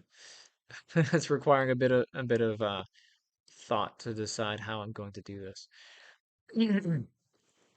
Now, part of my issue is the way that this is set up. So this wrist joint is not world oriented, and I knew that going in, that the wrist joint was not world oriented, that it was um, set to follow. Here, I'll show you. Let me hide that. I'll bring up my OG. So here is that hand, and once I put skin on there, you'll get the idea of why. So here's the hand, here's some skin. So following the anatomy, you can see that this hand joint kind of followed in this way. And the general rule of thumb is that um, X points down the bone, as it does, to the next child. That's what's happening here. I can totally ignore this, and because that joint will sometimes work better if that's a joint that's going to be controlled by a handle. Those tend to work better if they're oriented to world. I did not in this case because I wanted to maintain the relative rotation of that joint so that when I rotate this wrist from its axis, 0 puts it back to here. Um, but it looks like I'm probably going to have to either set it to world or try to conform this to that angle, which I didn't really want to do.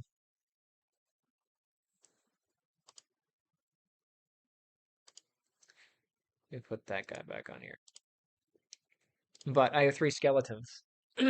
So any major changes that I make on one skeleton, I'm going to have to go down and do that for each skeleton, which would be, you know, extra work. But it would probably save me some errors later on. So if I do this maintain to world, that might be better. So what I think will have to happen is I need to, is this, yeah, he's 0 relative to this. He's 0. So I'm going to unparent this. And then for this IK, when I cut that off, um, well, let me try it. Let me try it this way first, and then see if I have to go do that. Because I really want this to maintain 0 relative to that position, but I don't want it to move off axis. You can see this axis lines up with this handle. But again, those two axes don't line up. The axis of the wrist and the axis of the handle are different, which is why whenever I parent that back, it shifts to this one. So let me try getting it to here. And if I set up a position with a world offset, I might be okay. So Control G to make a group, and I will snap that group to the wrist. Boop. So there's the control group. It's set to the wrist, and you can see that it does align nicely to here. I'll call this left wrist offset and then group. And then this is the IK. Okay. I'm going to see if I can parent this handle to the wrist. Since they have the same position in space, when I give the child to that parent, they should cancel their positions, theoretically.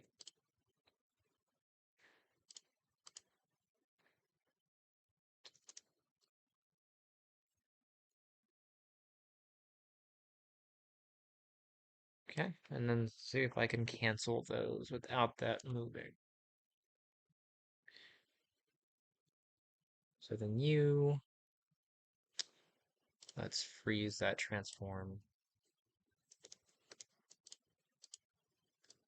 And that still works with a relative offset from there. I think that will be okay. Let me see how the orientation works. Orientation's still good. What I should do, best practice, is to match those orientations. I am intentionally not, for the reasons that I showed earlier. So, but best practice would be to match that joint. That joint should be world oriented. Okay, we'll see if it bites me later. I don't think it will. It's an easy fix once I fix it, but I think I'm okay. And then this can be a child of that.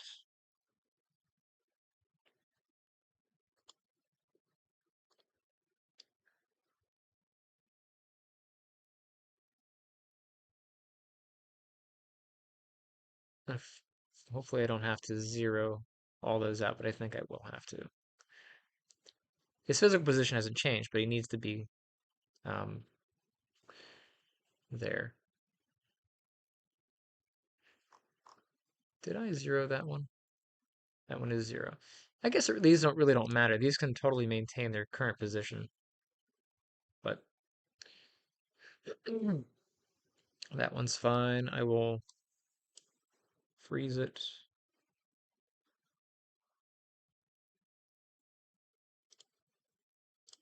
And you should not have anything on there.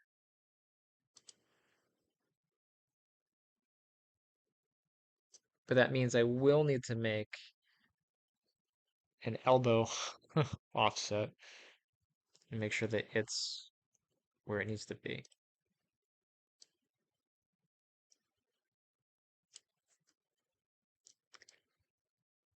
Okay, before I go down the chain here, I want to see if I'm okay with that. So this is the left wrist offset. If I put that inside the left shoulder offset, will I get problems? So you're maintained at 0, which is a good sign. You are maintained at 0, that's a good sign. And that works here, and then this should control everybody, right? Yep. Yay. So there's some parenting shenanigans that has to occur here, but that's okay. Now,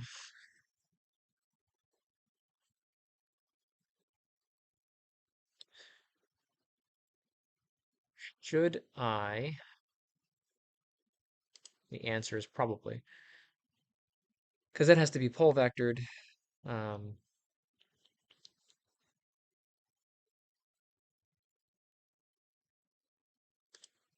your pivot is here, isn't it? Yeah.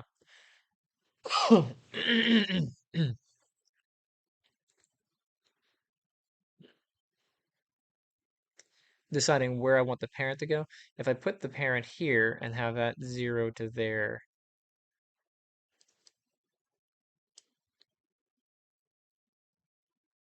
that's okay, I guess, but then I'm chasing offsets all over the place.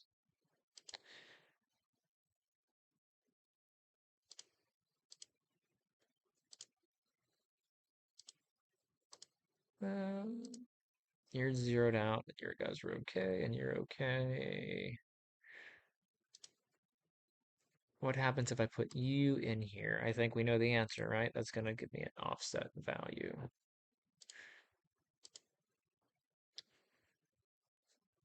But you're already world oriented, right? What happens if I freeze you? Okay. So I will need to make an offset for it. That is very offsetting. Ah, ah, ah. I'll be here all week.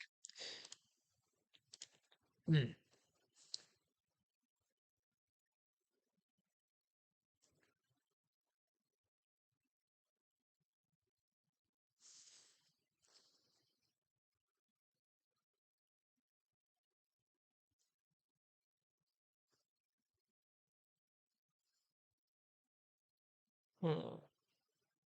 Sorry, just thinking ahead for the behavior that I want on that thing.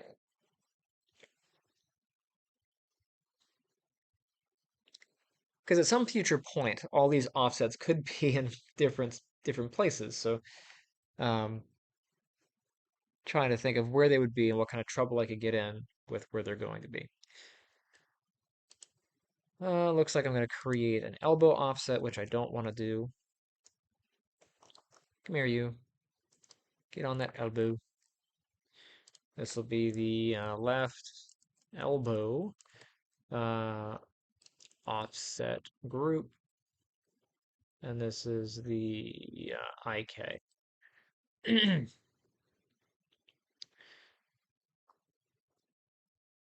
So you to there, parent freeze with no shift. So far, so good. And then you go to the shoulder, parent, still 0.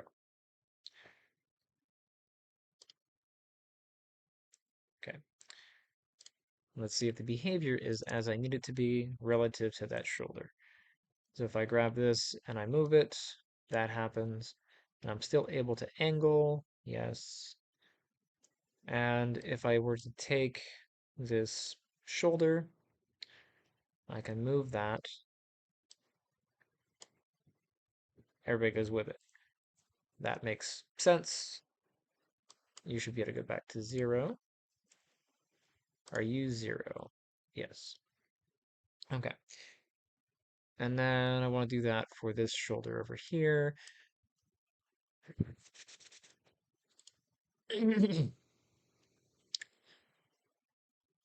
Okay. Excuse me. Now the big question, the big Lebowski, the big question would be,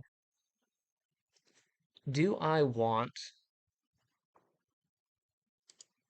this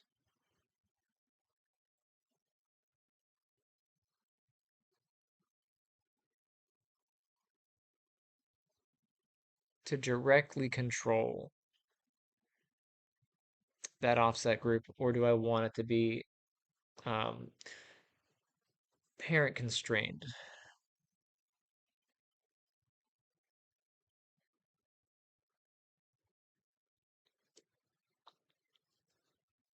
Because of course I want to move this from here, but this needs to move from here.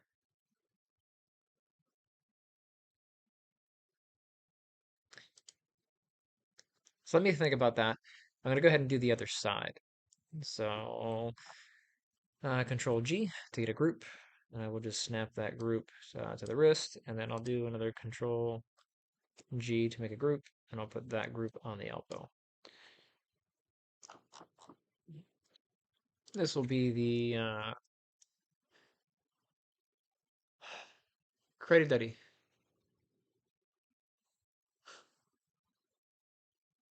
There are some things that I did not do earlier. Um, yeah.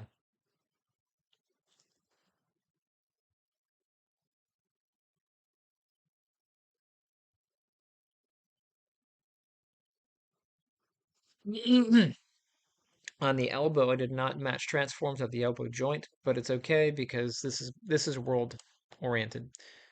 So I was just catching up with my thought process, catching up with what I was trying to do. Um, and then same thing on the wrist. Um, that wrist position is world offset from that. Okay. I just had to make sure my brain was in the right direction. All right, let me go ahead and steal. We don't steal over here. We're very good about not stealing. Let me borrow that value. I'll go ahead and move it. This is the right elbow. Yay. And then this one. Where's my left wrist?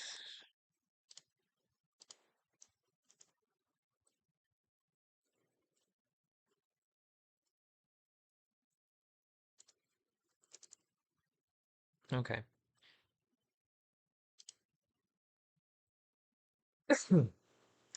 So I should be able to take this and parent it to the right wrist,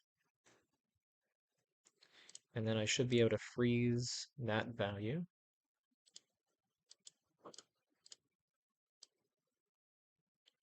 Okay.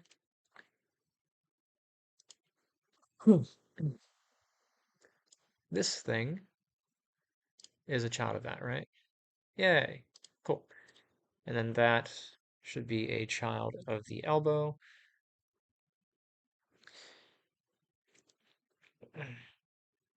Random, like I have the headache like I would have a fever. Like whenever I have a fever, I have a fever headache or whatever you call that. But I don't think I have a fever. It may be sinus pressure, but I'm breathing about as normal as I usually do through my sinuses. It's weird. So I don't know. Annoyed. Uh, anyway, so I'm parenting those two things. Did I already parent? I did not. So those are parented, and this guy gets frozen. Make sure I let things go. Okay. And then this and that need to go under the shoulder group, right? Is that shoulder group over there? It is. And then I'll pop those in. These should be 0, 0. Yay. And like I was saying earlier, like jump in, experiment with it, try different things and see how they work. I'm like when I make a traditional video on YouTube for a tutorial or whatever, it's like, oh wow, you do that real smooth. And how did you know this? Well, I probably rehearsed it. I probably went through and made sure that that was the correct step before I did it. Sometimes I just know. Like sometimes I've done something enough that I just know. Um, but not always. Like I don't know everything. Oh, like here, I'm experimenting to make sure that I'm doing my groups in the right order, and that I'm not going to break it in the process. But I'm only going to know that, and I'm only going to be comfortable doing it because I went through the steps and went, okay, that makes sense, that works, right? Um, so just you know, dive in and move things around once in a while, mess it up. On that token, what do I want to do with this shoulder? Wheel. I think I'm gonna take my temperature because that'll let me know if I actually am sick.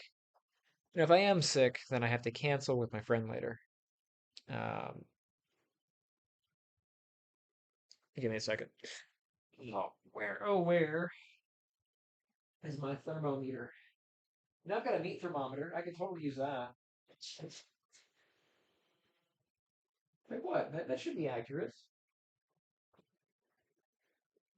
Get my illness and then you put that into a steak. Ah,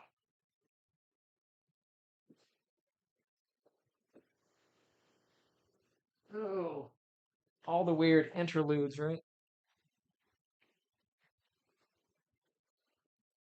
If I were a thermometer, I would be right there.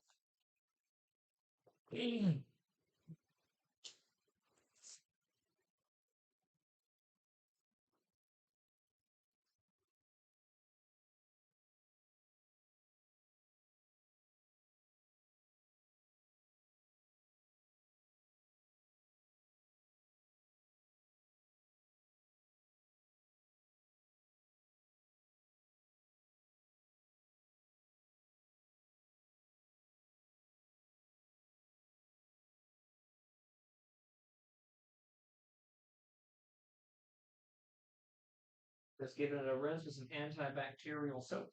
Ugh. I could use alcohol, but I don't like to drink while I'm working. Sorry.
96.9. Um,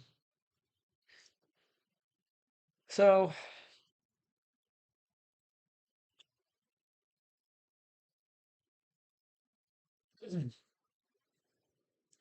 for those who aren't sure or are not in the medical field, adults have a different body temperature than kids.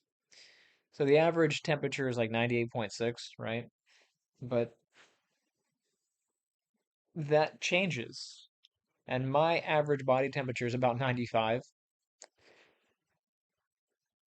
I'm a few degrees below the 98, right? So I'm at 96.9, which technically means I have a slight fever for me. But this is how, by the way, that this is how we got into theme parks when we had COVID. Um, we got sick during COVID, and I don't think we actually had COVID, but we did have we had colds. COVID tests were negative, but we had colds.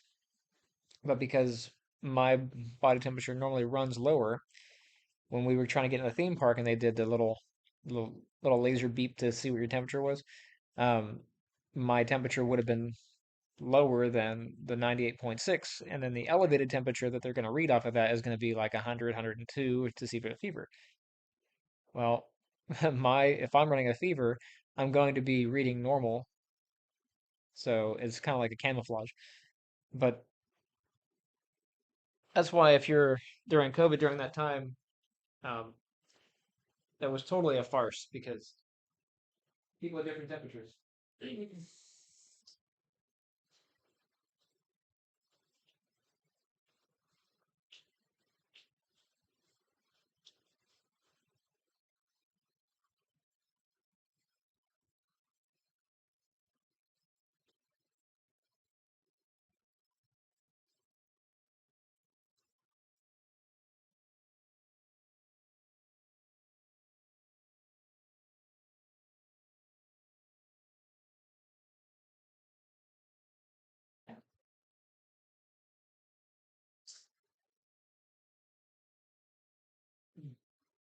I'm sure you could look it up somewhere to see what the body temperature based on age is.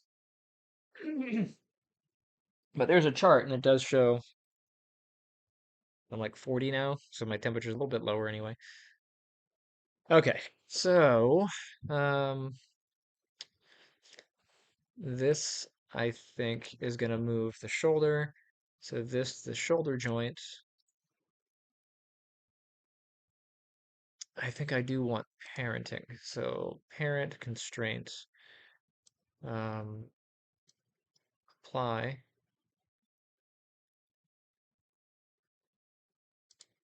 So if I grab this, that moves that,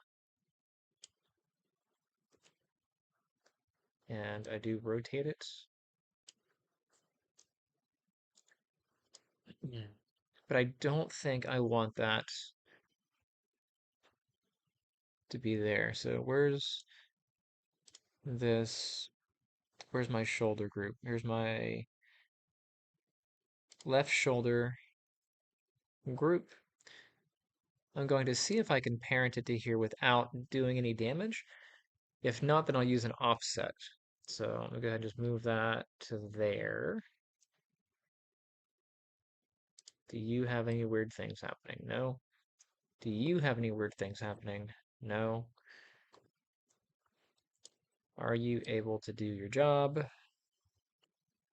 from here? And the answer is yes.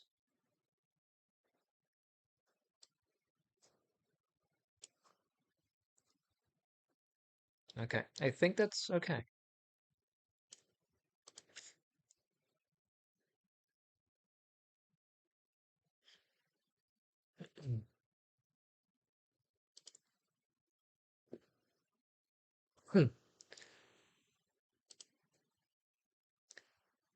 The downside of all these offset groups, by the way, I should name that IK. Um, the downside about all these offset groups, I do have to go back in and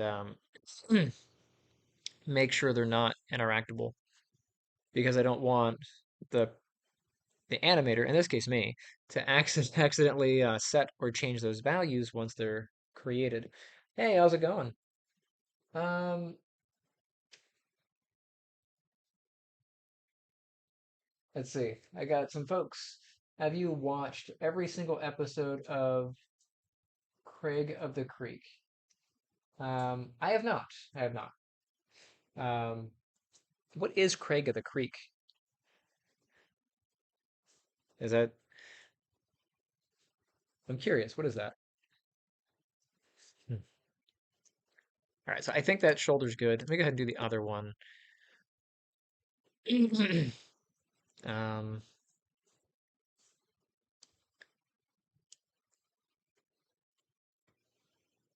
so this, I want that. Where's my offset? Parent constraints. Yes. And that can influence this.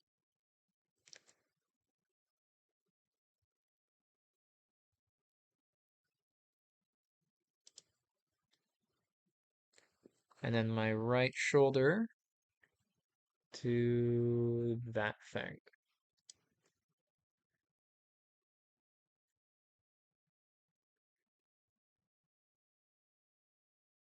Let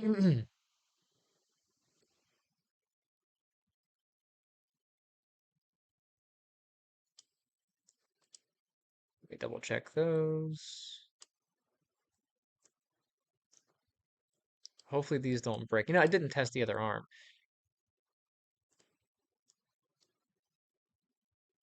It looks like it's working.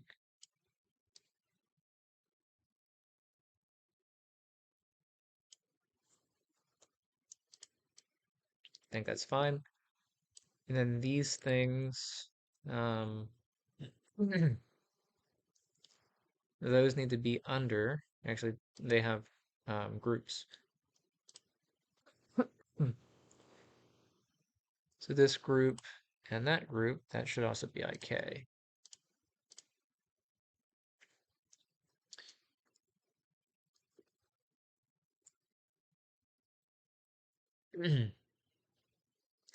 I guess I could have done a parent constraint on those, and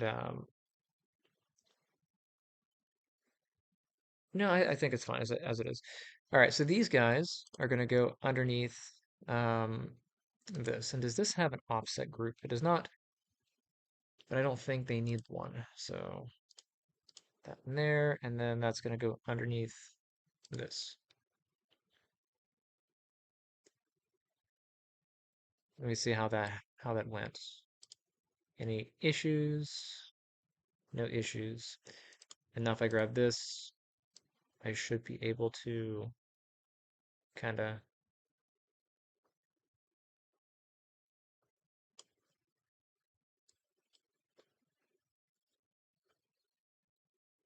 Huh.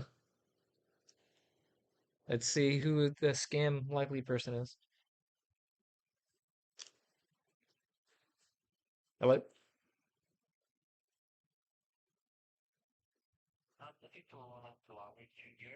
Speaking.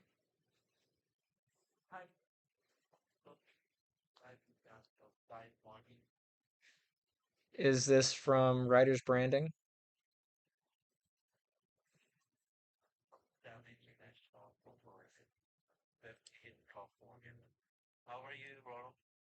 I'm doing well. Sorry, let me get your company again.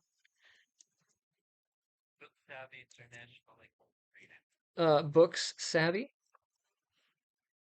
Savvy?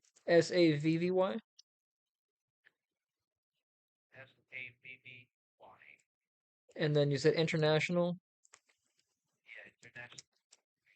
Okay, Book Savvy International Incorporated. What can I do for you today?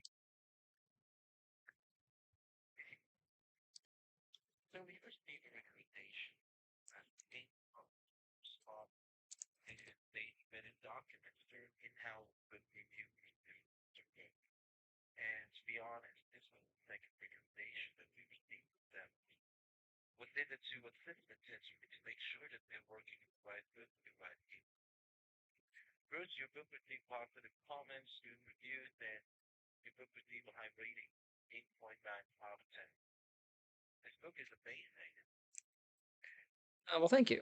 I appreciate that.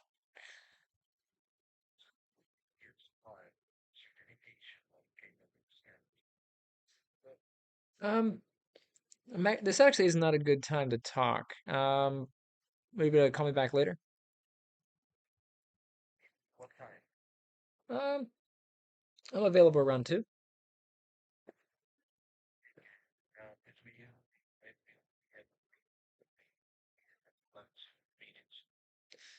Um, all right. Thank you.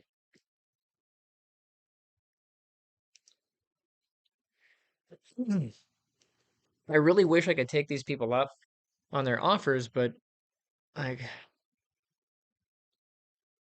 I get a couple of these every single day about my books, and it's always the same kind of thing.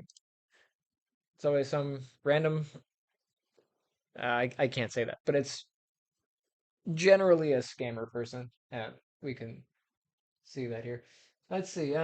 Craig the Creek is an amazing film series about how Craig and his fellow friends JP Mercer and Kelsey Barn go on various or on very extreme and challenging adventures that get them fame and rewards in the creek. That's interesting. I've never seen it. Um, is it like a Netflix thing?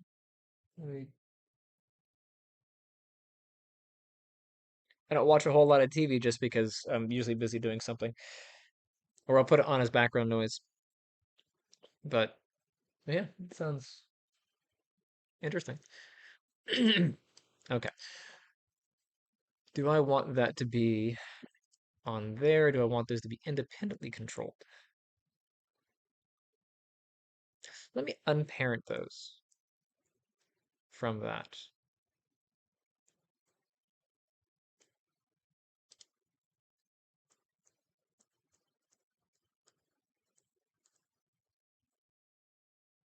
Credit.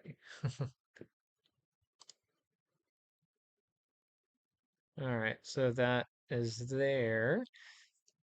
Get this. This no longer controls both, but this should control that shoulder group is in there, and those are in there. And this should be.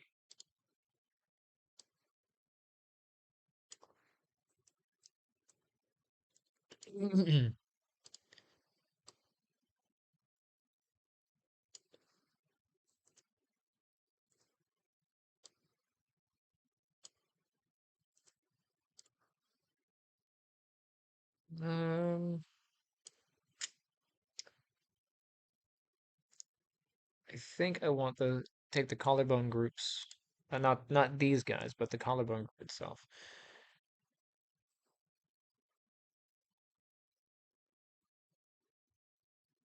You know what I did? I did not name these right. So the group, this should be underneath the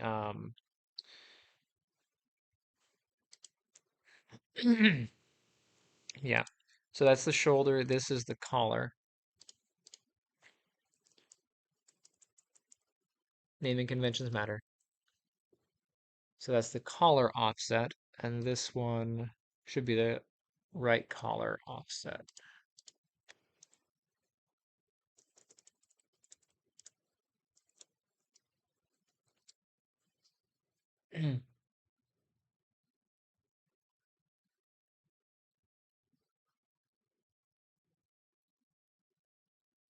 Yeah, sorry, I haven't seen it. Um, I did watch The Queen's Gambit.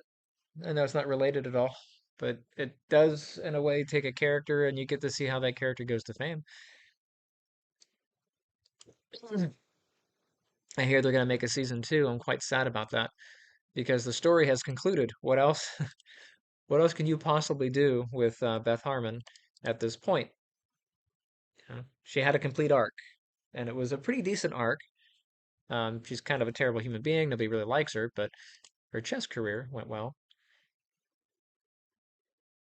What else do we need to know about her? All right, so I'm gonna go ahead and put those groups back under here, and we'll see how that is. Yeah, I kind of like that. I can move these.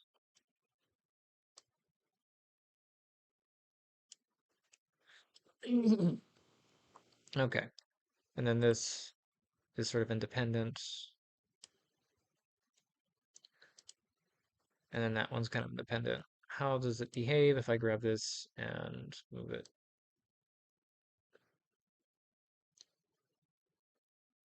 I am getting a weird double offset for that. I don't like that.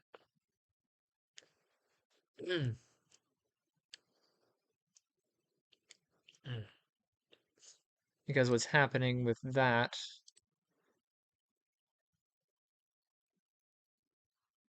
as as this is being moved, this is getting moved. But where is...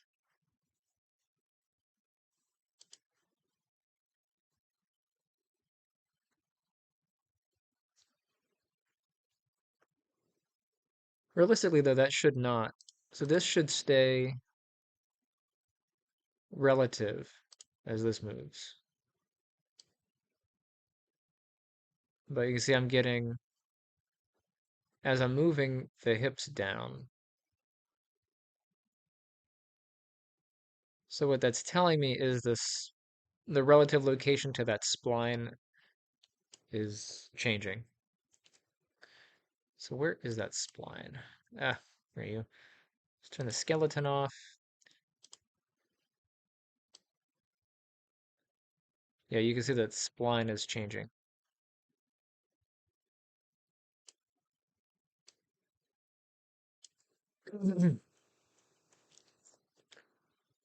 Where is that spline? Spline IK. Okay, here. Let's make that visible.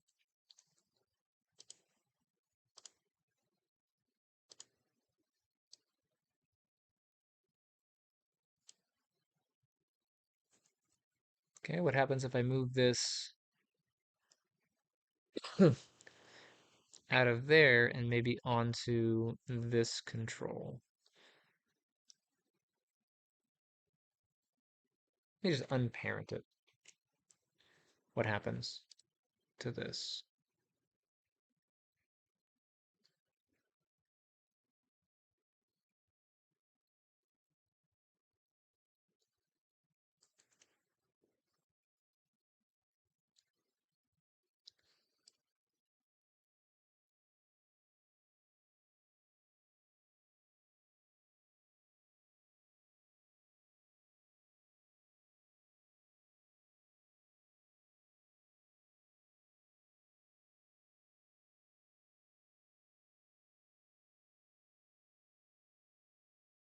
What I'm looking for is to see if any of that is getting shifted. It doesn't look like it is.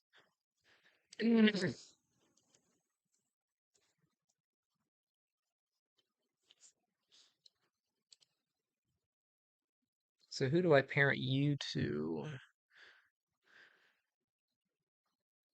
Because I do want that to travel. Like if I move um, the character, I need that to go somewhere. And that's going to be really weird from there. We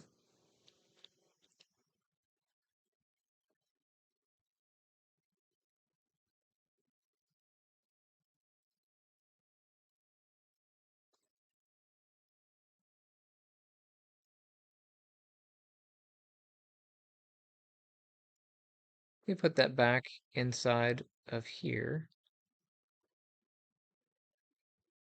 on the pelvis. I get that when I move it. Where do I want you to be? But your handle is still here.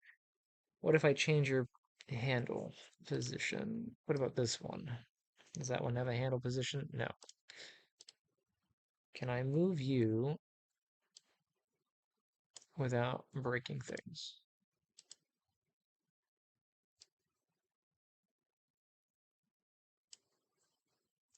Mm, that does not help.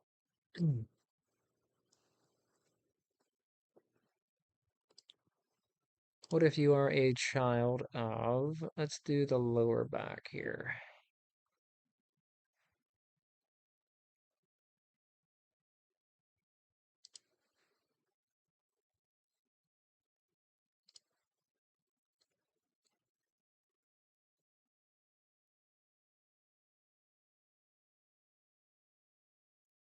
It's so weird. Mm.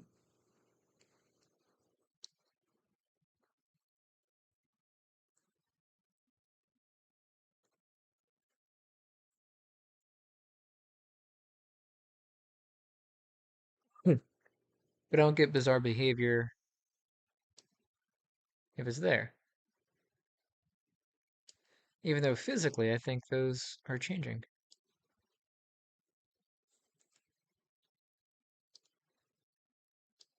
You are there. You're here.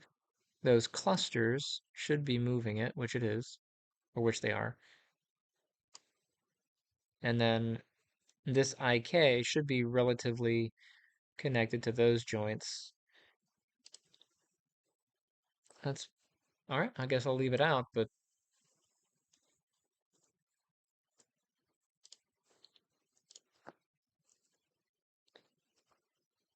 that ultimately will have to follow this. So,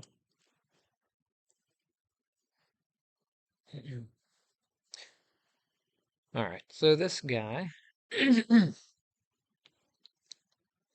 we got those.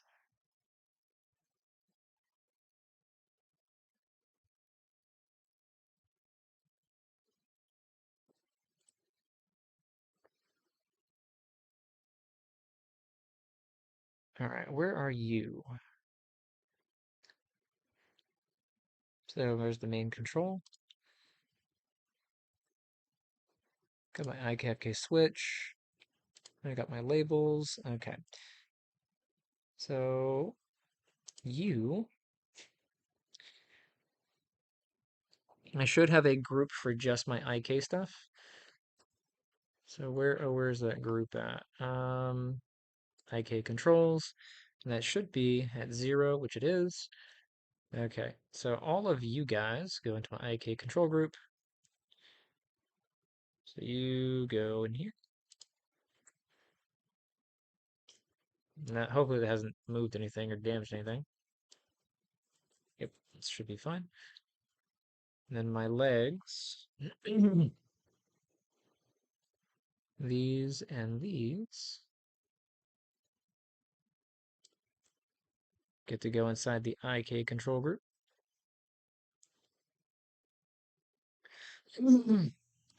Throw my spine in there.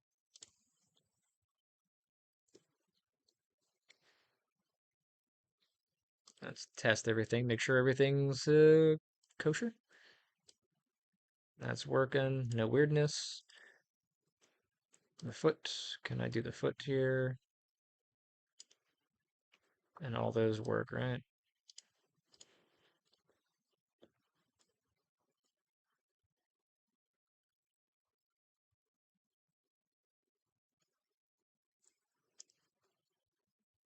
You know, that looks a bit awkward, but I think that's correct. Oh, so how you guys doing today? I should do some more commentary or some more questions or interactive stuff when I do these live streams.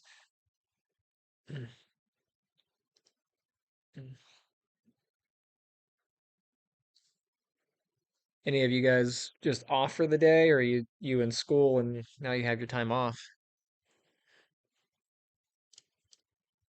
That should be fine there. That should be fine there.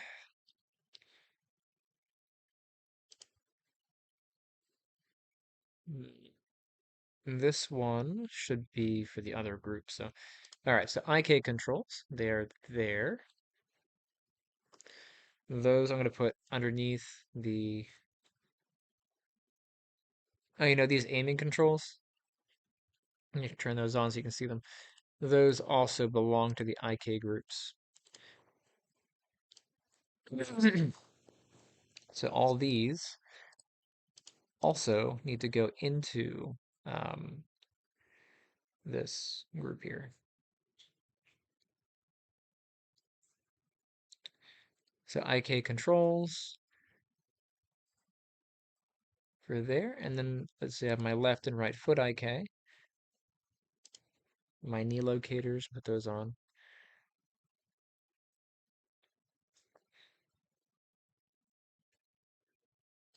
All right, so the locator, that needs to be part of this main control. That locator needs to be part of that main control.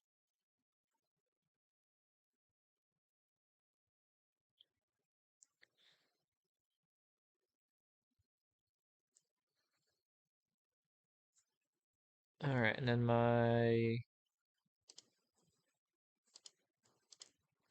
legs need to go inside of the IK controls. Can I do it without it breaking? I think that went.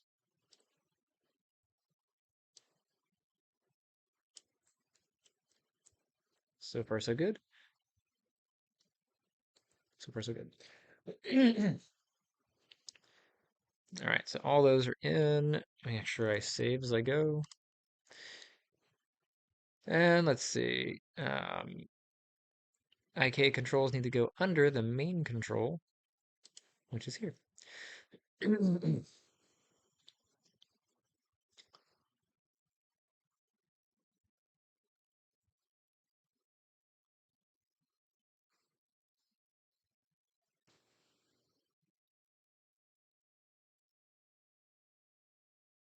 Seeing what other groups that I have.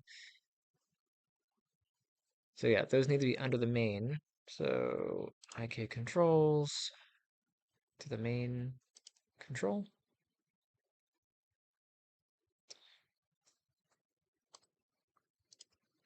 This can go inside of a group. Um,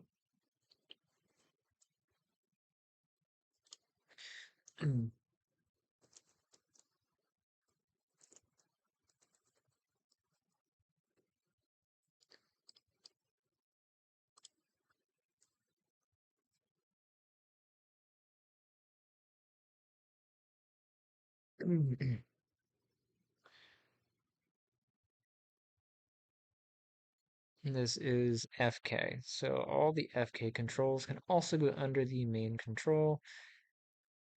Actually, put those inside of FK controls.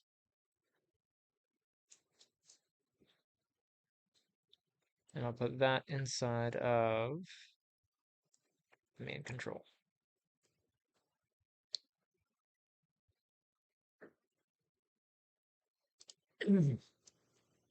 Theoretically, right?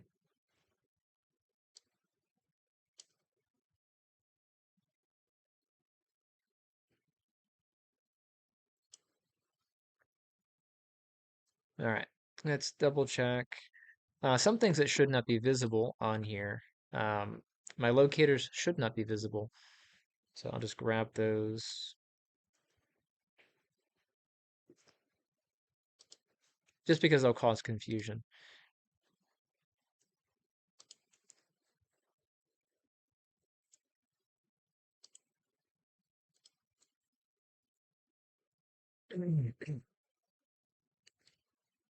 All right, all the IK controls,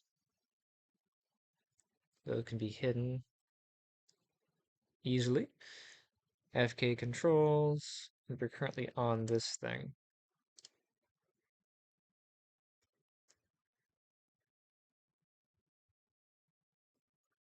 Okay.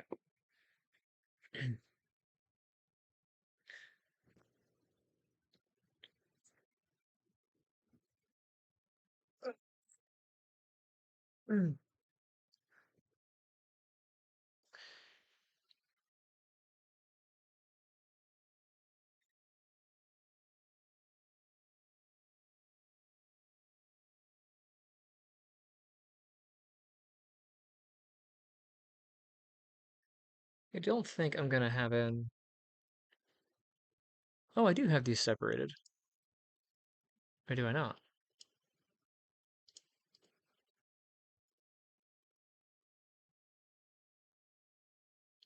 I do not.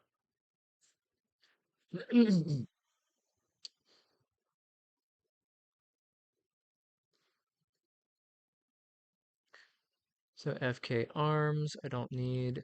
FK legs, I don't need. I don't need this one, or that one, or this one, or that one.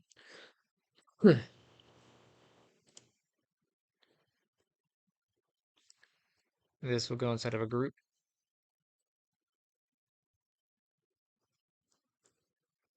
This is Seldin's rig.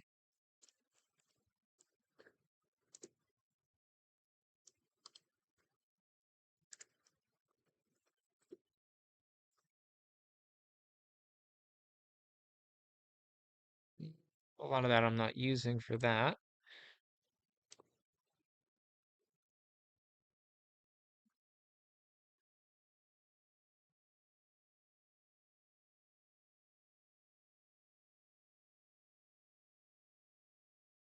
Alright.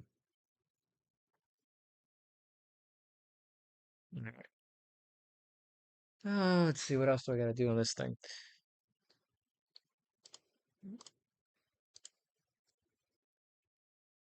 I need to hook up the switch so that I can FK will switch off. I also need to separate the hand and face controls into their own areas.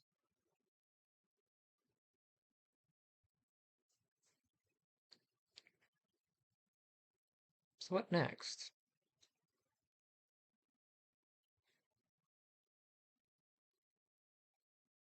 I can go around and I can do parent constraints on the joints for the FK stuff. Make sure that's working.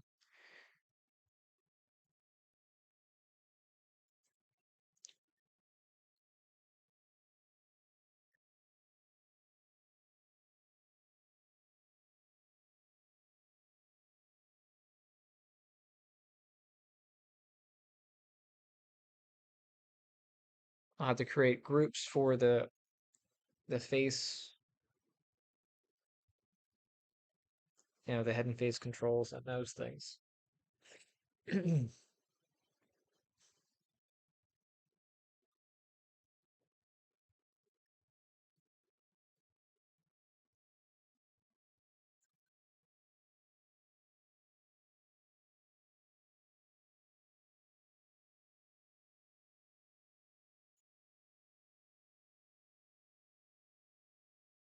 Um, let's see. That's supposed to be the hand control for that. What we got there?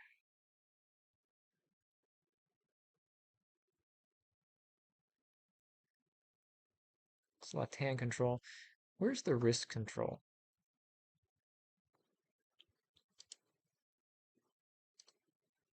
Where's the pivot for that? That is pivoted to there. Hmm.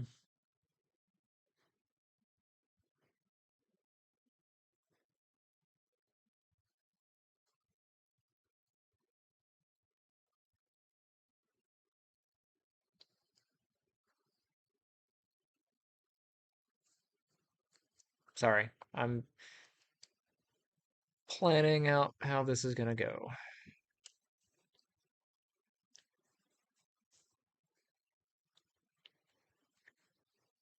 Like my neck controls.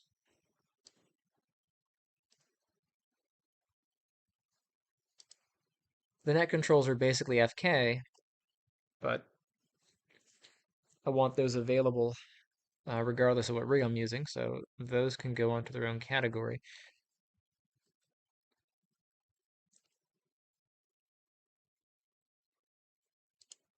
And there's the neck right there.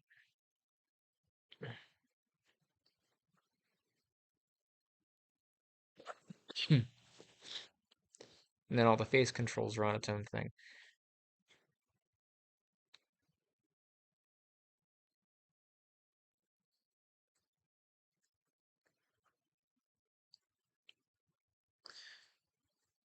And then face controls are down here.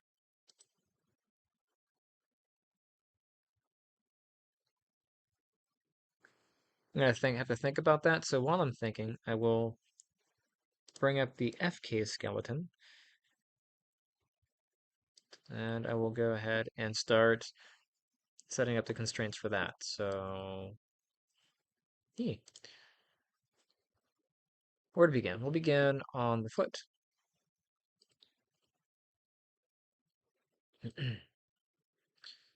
And this is pretty straightforward. Just make sure your control is where you want it to be. Grab your control, grab the thing you want it to control, and then constrain using a constraint of your choice. Um,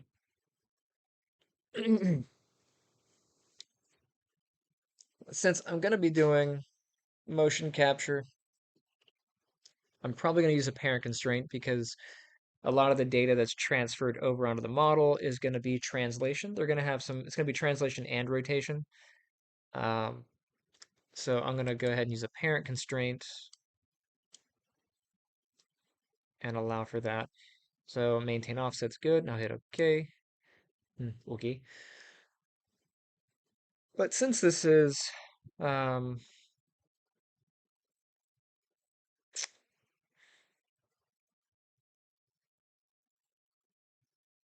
I want to have a little bit of animated flair on the character's moves, so I might add scaling to these. I'll decide later. We'll see how that goes. This one to that one. Just press G to repeat the last action. This one to here. That one to here. And I'll get this one to there.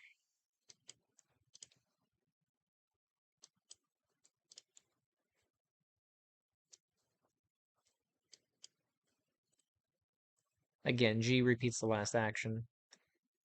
And I can just test that. So as long as those are working, I should be able to control that skeleton. Yeah.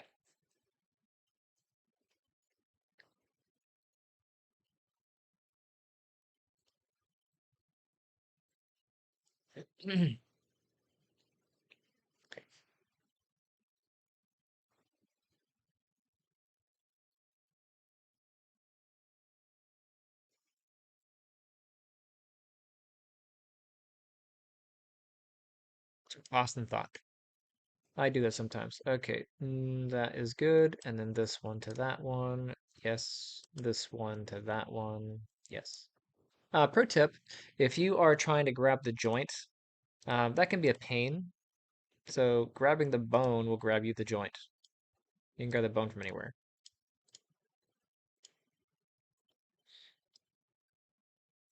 This one will get there.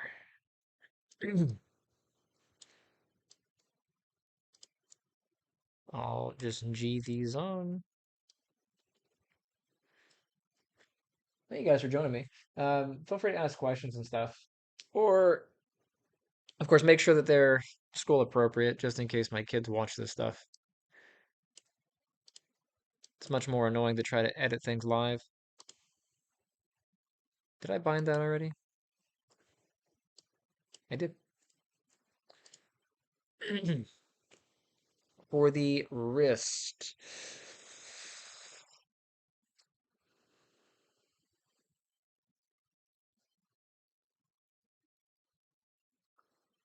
I'm going to hold off because I'm going to be changing how that works, I think. Again, I don't want to have two separate hand controls. That's a pain in the butt. So I want a single hand control that controls, the fingers. And since I want it to be universal, it makes sense to have um, the wrist control do things, but the fingers, uh, those can be separate. So this can be my hand control or whatever for here. But I think I might make one that's more universal because right now, if I turn this one on, or sorry, if I turn on, where's my IK stuff?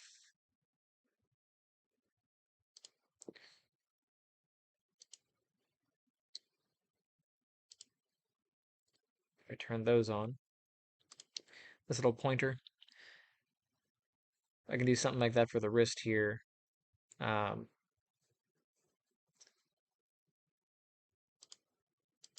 that way there's less confusion, because if I grab this, I might think, hey, I can rotate the wrist from here or whatnot, which originally it was set up so you could, but I want something more universal. So I'm gonna rethink that design. Um, IK controls, I can hide those. Let's go back and do these. So I'll get this and that, and then constrain parent, and then I can go back and just repeat my last action.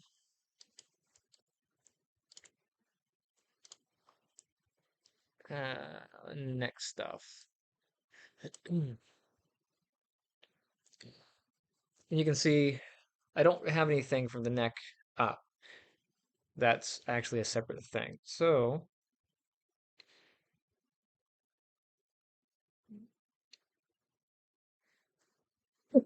whoops, I'm just breaking all kinds of things. In terms of hierarchy, I'll have to change the way this is connected. But everybody else should work, right? So this does that.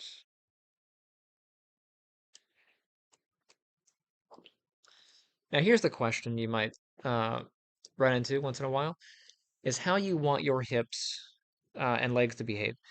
So typically, if you want to make this guy squat or whatever, you would lower the hips down, but you see how that causes some funkiness with the legs, right?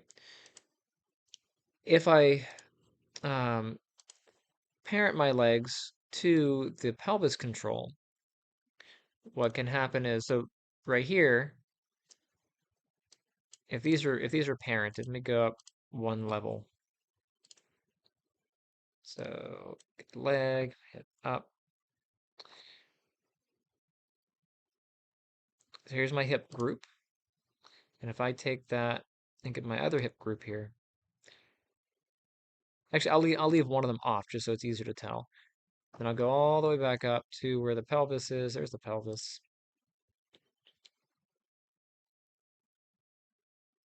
Are they already under the pelvis group? Hold on a second.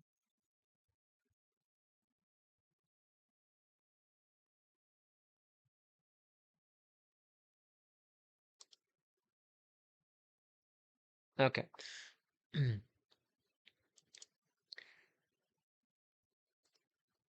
There's my pelvis. And if I rotate him, you can see that I have independent movement from the pelvis to the hips. But I'll just grab the group here. Um, if I have it set up like that, when I rotate, it does the whole thing. So sometimes it's better to have those on um, separate hierarchies. So usually there's like a cog or a center of gravity control that handles everything, and then you have your pelvis and the hips and stuff separated. So I do have a cog, which is way down here. Actually, it's somewhere in here. I saw it earlier. That's the old controls. Here's my cog. If I turn that on, it's just this thing. So this theoretically is going to be the thing that kind of controls one portion and then the other. So I don't know how I want to hook that up though.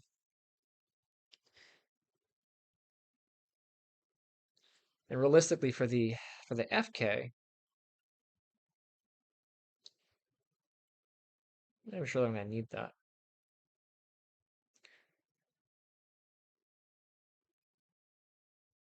So I'm gonna hide it for now. But it's just deciding on how you want your rig to work.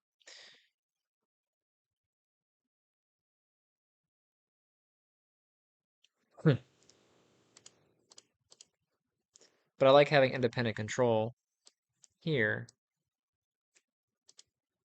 and then being able to go up to a level and have everything, on there if I need it. And then I already tested legs. Let's test the torso. Those are working. That works. And that's kinked. This is where it probably would have been good to fix the alignment of that before going in, because that's bothersome. I never did fix the alignment, so I'm kind of left with that. What I should have done when I went through the process of orienting these joints is I should have done that one as a world, but whichever. Here, there.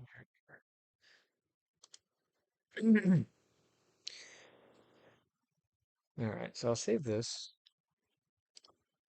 What do I want to do for those hands?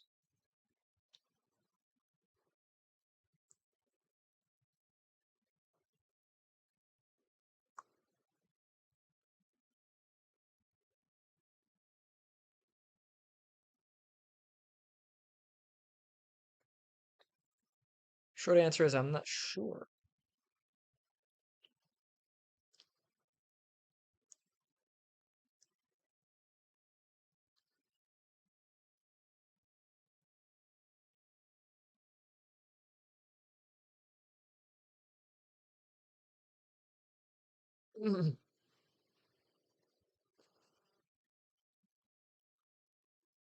But I think for the moment, what I'm going to do is adjust some of my swapping. So let me open up my node editor. Ugh, that's a very cluttered node editor. Let's clear this. Uh, Things that I need on here.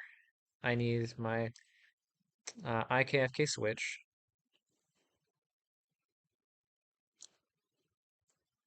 So let me load that into here. I don't need the that.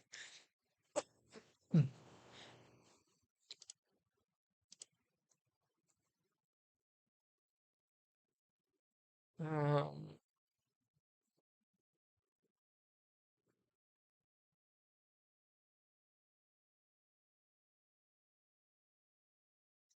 and I do want the stuff that comes with this. So let me see if I can.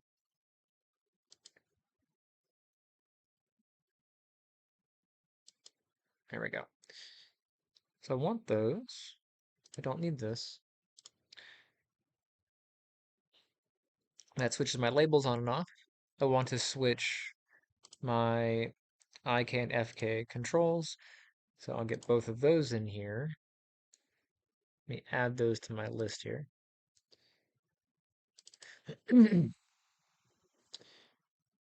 Okay, so IK goes here. Let me go ahead and open this up. And then my FK goes here. I'll open that up. And all I really want to do out of here is adjust the visibility. So if this value is correct, um, if true, I want the R value, and I'll go to visibility for that one. And this one, if true, I'll get that one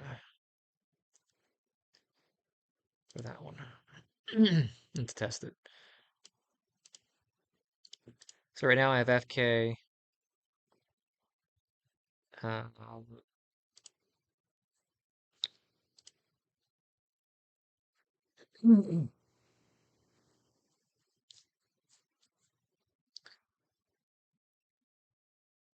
I wonder if those are backwards.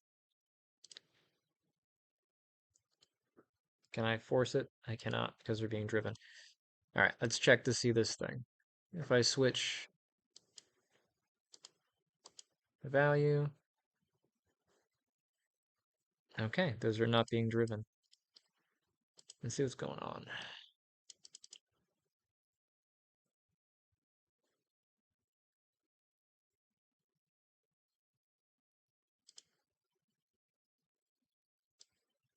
But that part's changing, right?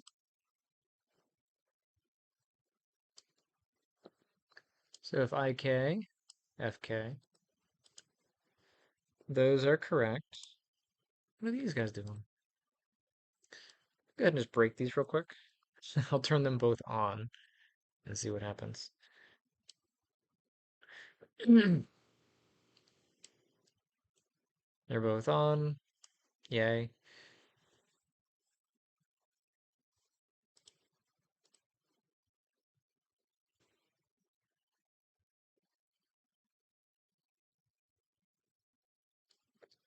I'm just doing visibility, right? Yeah.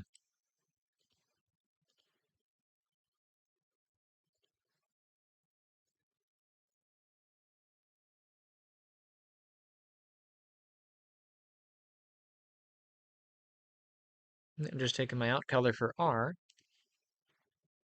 That opens up my IK label, and that should go to here.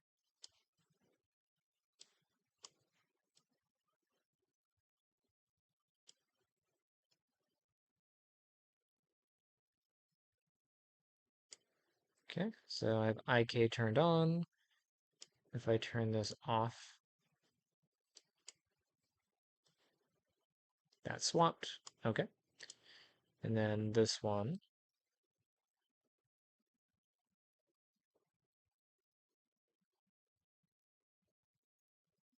Oh, I must have grabbed the wrong thing. Um, if R true.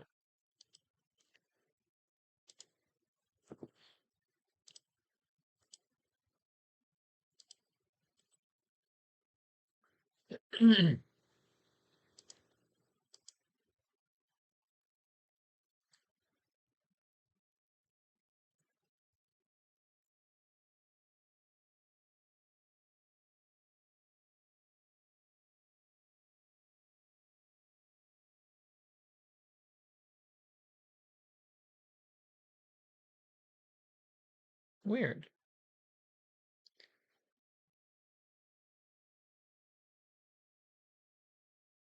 Let me see if I can just take the visibility out value from here.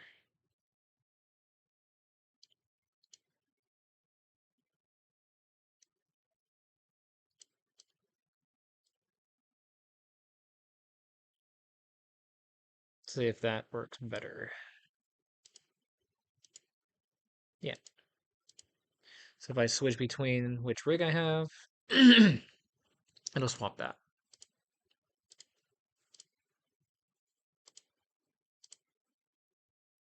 Cool. Now I need to set um, the hand controls to their own thing.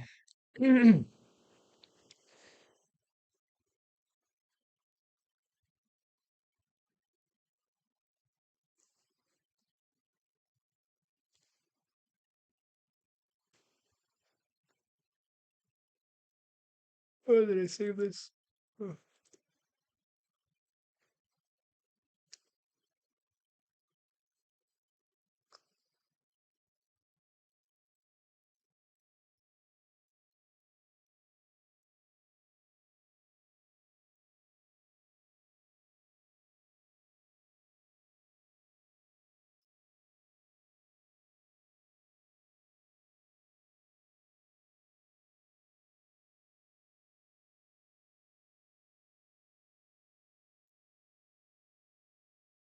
Hmm. Hmm. Because the original skeleton, um,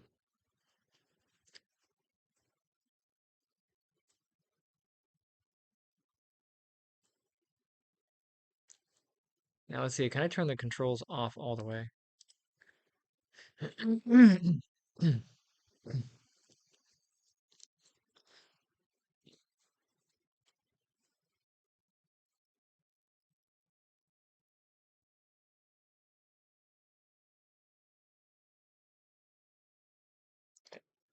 Can I turn the whole rig off? I can. So the parent does override, which is good. I can't override there, but I can override the parent. Because I'm going to want to be able to turn off the visibility of the rig altogether. So on here, on the main control,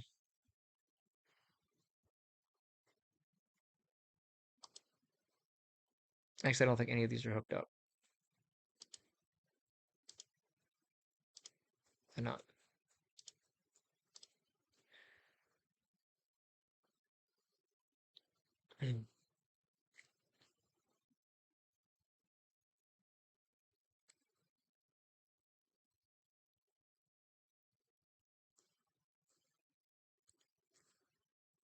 I guess I should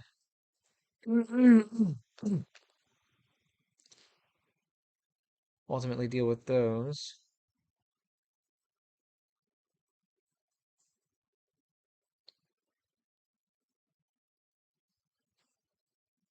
It's convenient to have isolation on controls, but I don't know if I really want to go through the pain of that. But at the very least, having a way of turn the controls on and off altogether. So let's make a group here, and I'll call this one controls. And then in here, I'll add that to my main.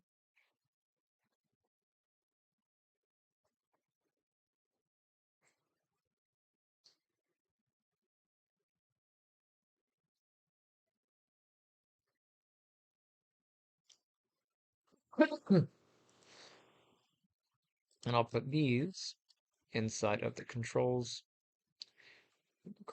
up top. Whoops, I totally messed that up there.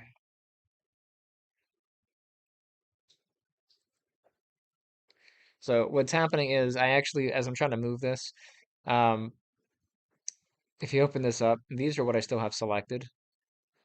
What I need to do is select this thing and then move it. Okay. And then this I can use to turn off all of my controls. Doesn't matter who's on or off. That's right.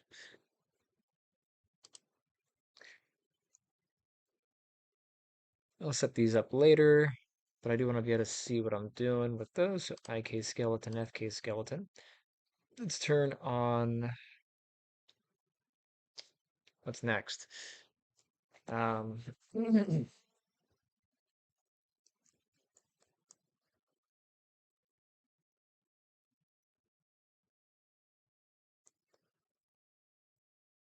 Any of the original skeleton. Is this it? OG skeleton. There he is.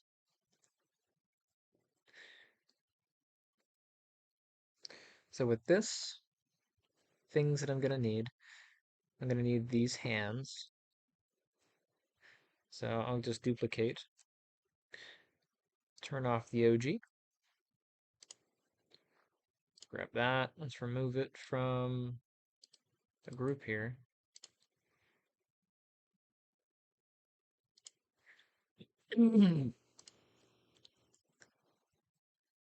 So this, Shift P, and that one, and then here on the neck.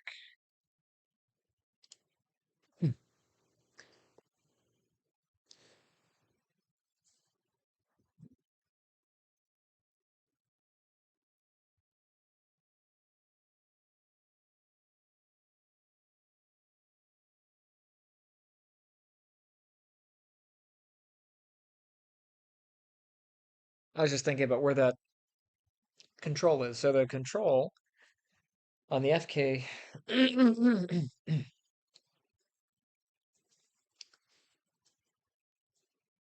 I'm going to want the control to be on that neck joint. But on the skeleton for left and right,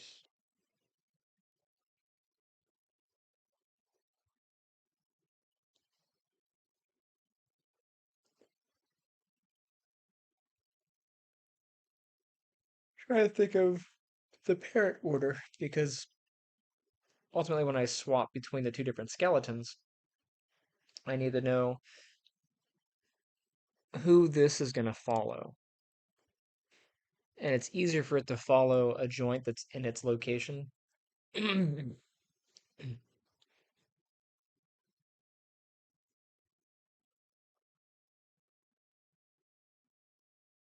But the neck joint is not going to be a swappable joint.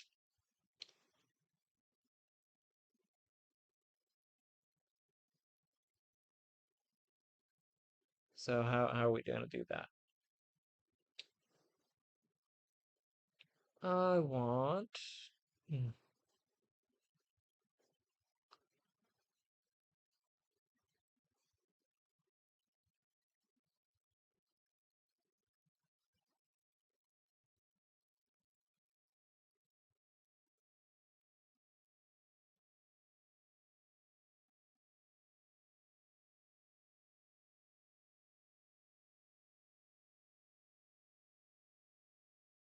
because if the space swap works well,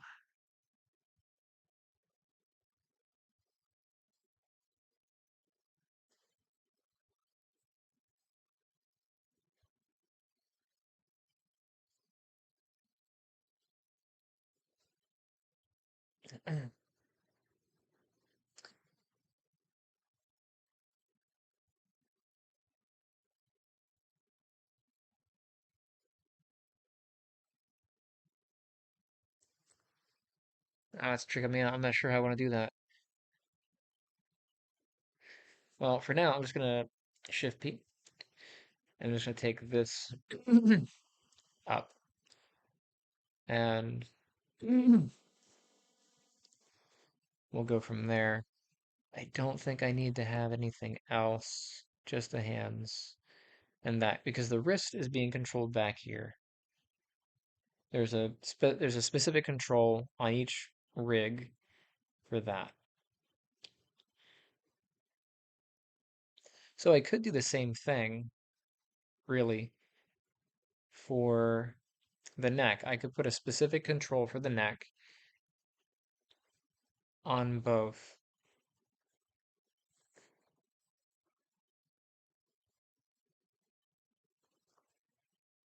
Thinking out loud, it's all right.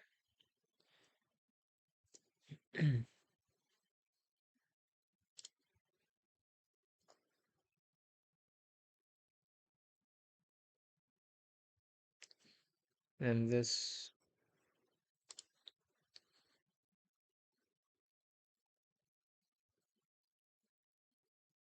that, okay.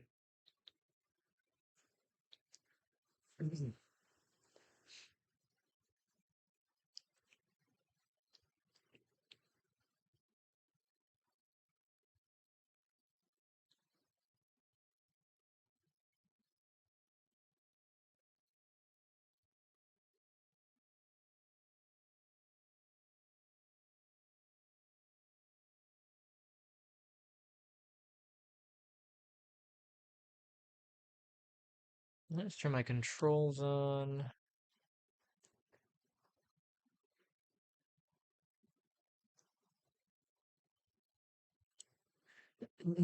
I guess it would be convenient to have these up here, but it's fine.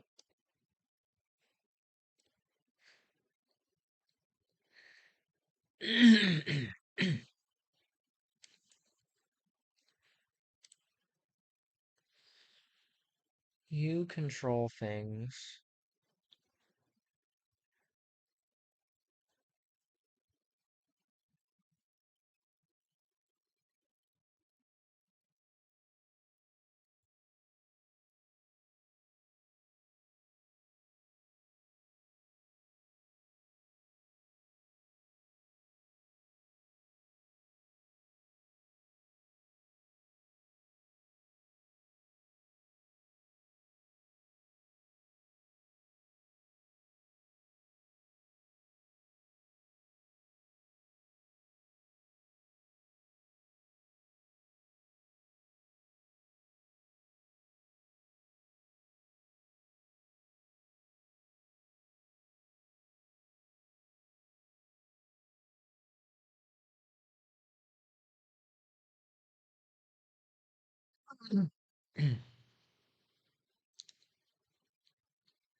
Any ideas? Man, I don't know what I want to do with that. Because when I swap between, I need to hook this up so I can swap it here. Where's my main control? Uh,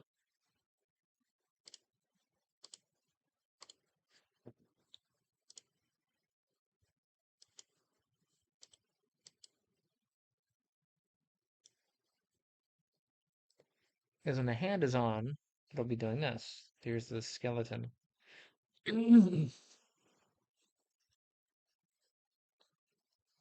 So it needs to behave as though it's attached.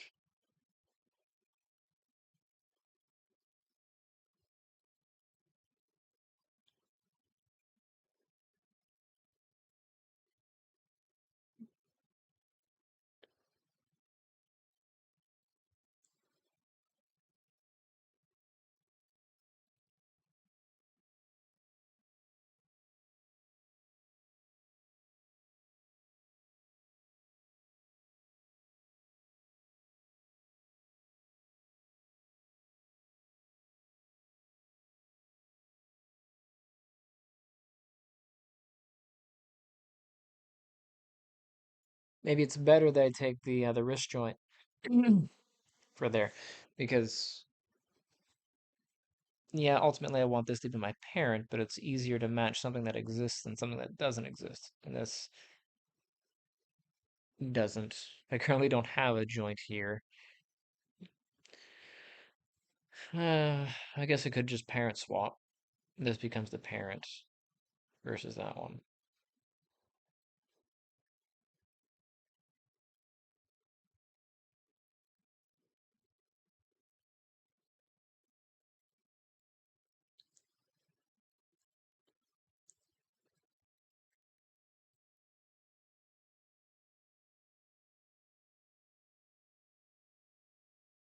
Yeah, I don't know how I want to do that.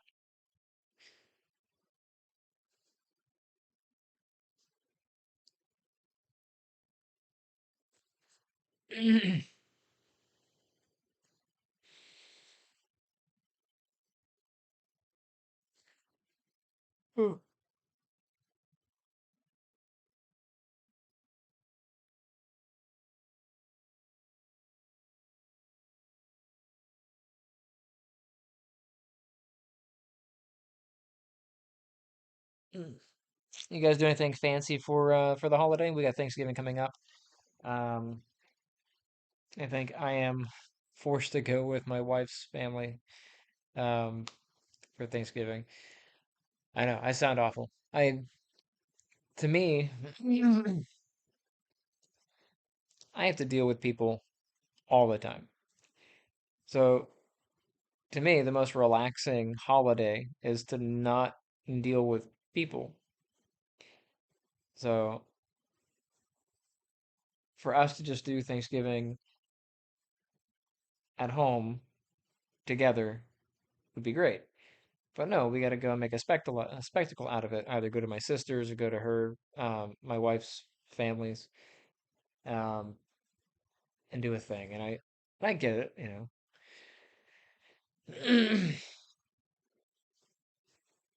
but I'm an adult. Um, supposed to have choices. So I don't know. But I always feel awkward because I don't interact with her family on a regular basis. Yet I'm gonna go to their house and eat their food, and you know, it's just awkward. It's like inviting a perfect stranger over to whatever. I don't know who they are. I don't know those people. I don't feel right eating their things. I mean, it's a nice thing for them to invite me over and have that, but realistically, they're only inviting me because they're inviting her, and it's kind of a package deal. You know what I mean? So I don't know. I always find those moments to be socially awkward. And my wife asked me this year. She's like, "What do you want for Christmas?" And I said, "The best Christmas gift would be to not have to do Christmas with anybody. That would be the best Christmas gift." Her answer was no. I'm like, "Well, you asked." I don't know what to do with those hands. I want to space swap them. I don't know if I want to keep the wrist joint or not. For the hand, for like, do I want to have the wrist joint for the hand floating around and change that? But that would double parent the thing, right? So it seems reasonable to not have the wrist joint and just do that. But I need those to orient and change to adjust to the position.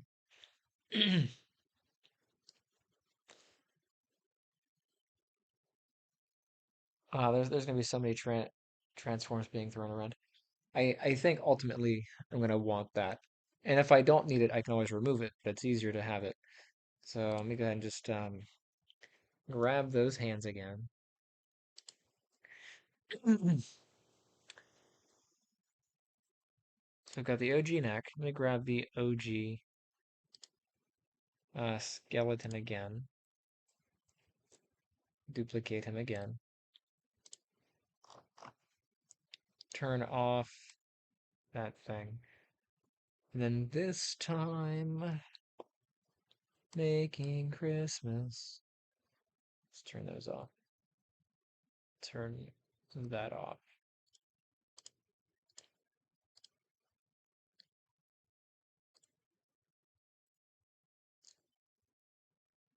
Where are my controls at? Okay. OG skeleton. I'll hide that just in case. I just need these wrist joints here.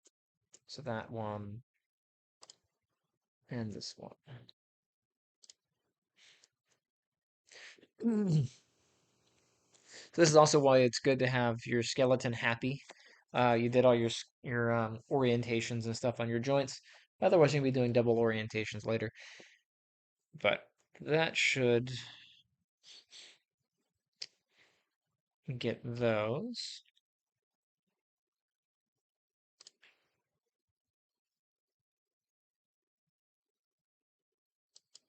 Wonder why it's OG neck one.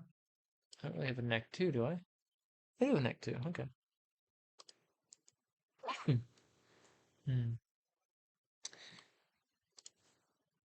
Have we got those? Yeah. Hmm. Sorry.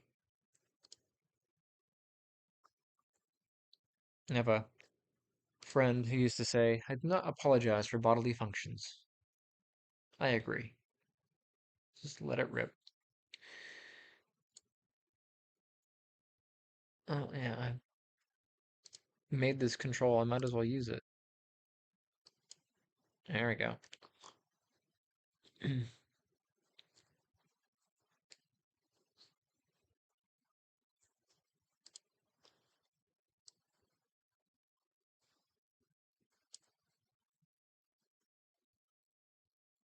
Okay. So what I'm going to do is I'm going to take the fingers. It would be so much nicer just to have a single control that I could parent back. So, cat, you take up. How does something so fluffy and adorable take up so much space? Hi, can I have you? Can't have a show without having 5 seconds of Misty. Hi. Hi. I want to have more than a little bit of the chair. Thank you.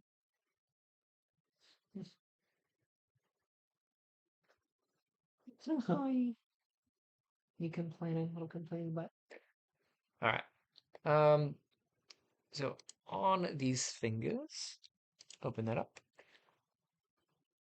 Where's the finger? Here it is. Okay, so I got my thumb control. There's my wrist. Where's that at? That's the wrist offset. Let me make a hand offset for both sides. Hmm.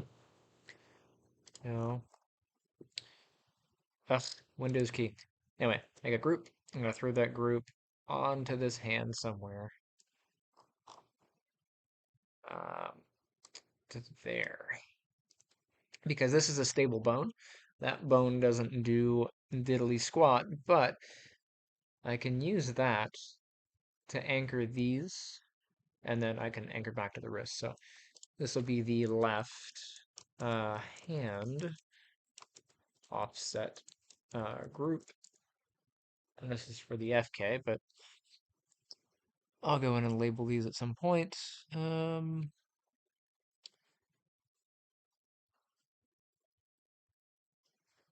Yeah, so there's that.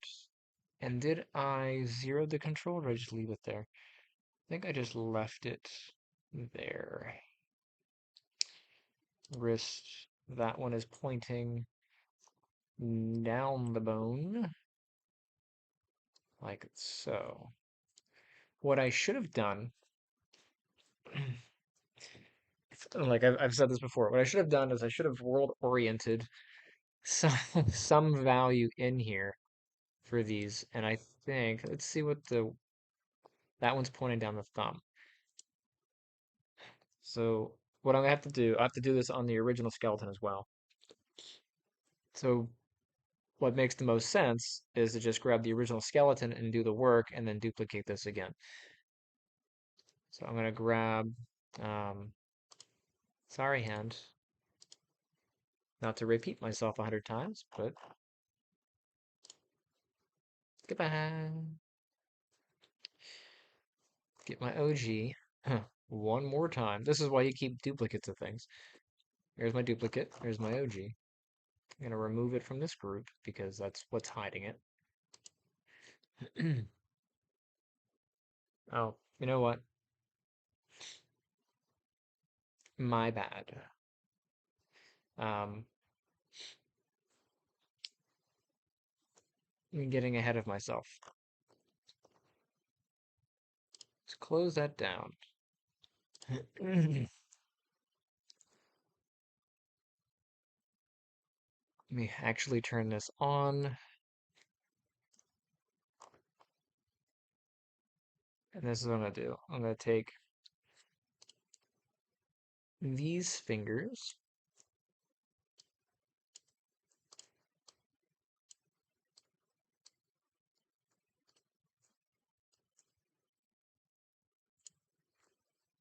Shift P.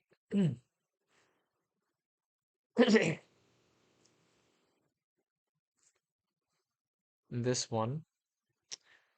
Let's go to skeleton. I'll come down to orient joint. And then I'll turn the flag on. And you can see how this is kinked. I'm going to set to world and just hit apply. And that's going to straighten that joint out. So it faces, it at the very least faces the parent. It's in the same orientation as the parent. I can do a true world by unparenting this and actually setting it to world and then moving on. Um,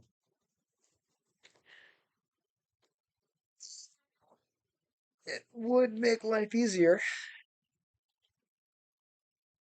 for later if I just worlded the thing.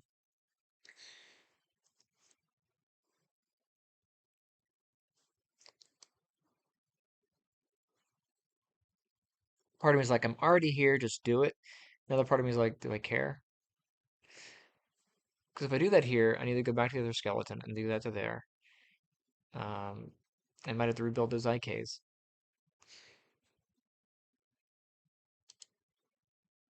Mm, I think it's okay. I think we're fine.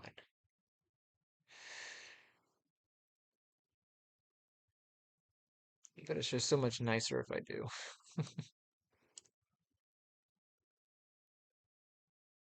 And this is not matching the fingers anyway. So I think I will just unparent, orient to world, parent back. That one truly is oriented to world.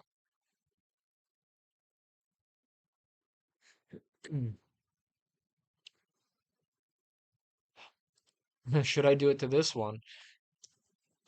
No, it's fine. And I'll take these.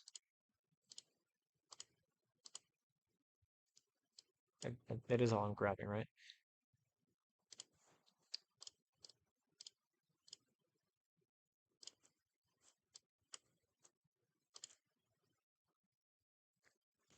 And then those go back.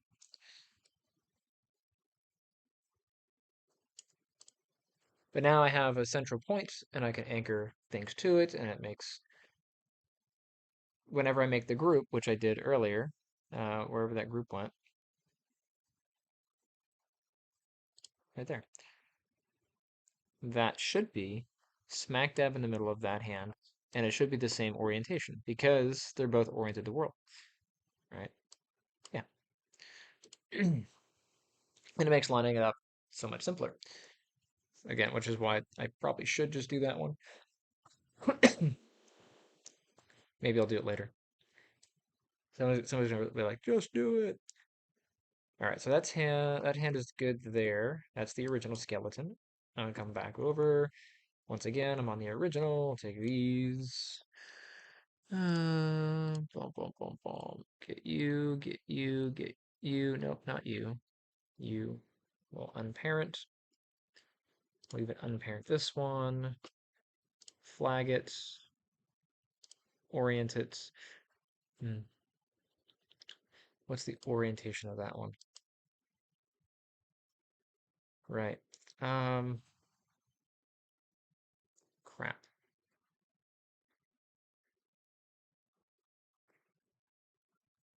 Is it gonna matter? Let me see.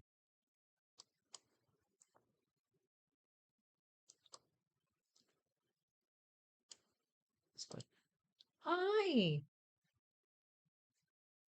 you got some foods? Good job. Good job. Hmm. Popo's calling me because she captured a lizard and she wants me to come evaluate.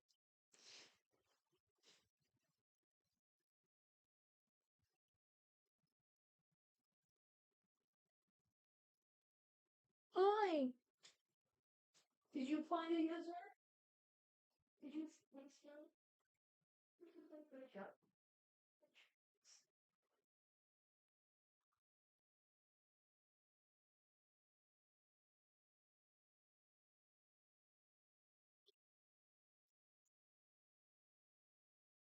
He ran underneath a little rug in the bathroom, and she wants me to move the rug for her, but I don't really want her to hurt the lizard, so it's a double-edged sword. I want her to learn to hunt, but I don't want her to be mean. Okay, so that one I'm not changing. This one did get changed, and then those are good. So we're gonna set these back. So yeah, so I don't want her to be without her hunting abilities. Is that the hand? But I don't really want her to hurt the lizard. So that's there, and that's there.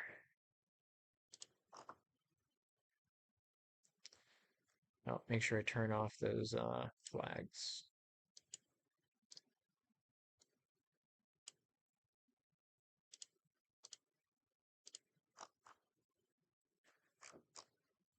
So the goal is to let her have the fun that she wants, and then when she's bored, crap. Then when she's bored and not paying attention, I'll go rescue the lizard. So I'm gonna go ahead and distract her with some food real quick. Oh.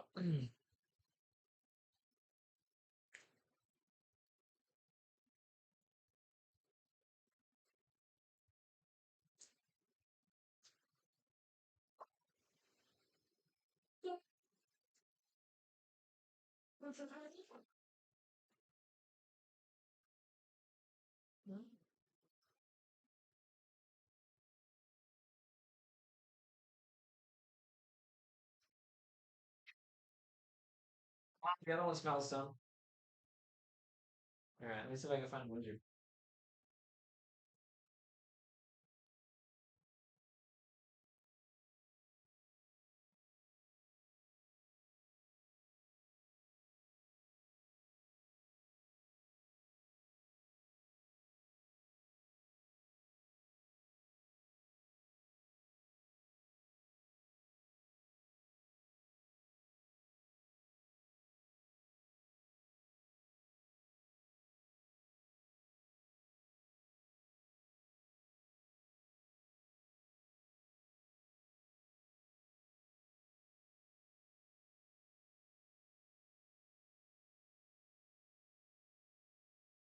Ran off it.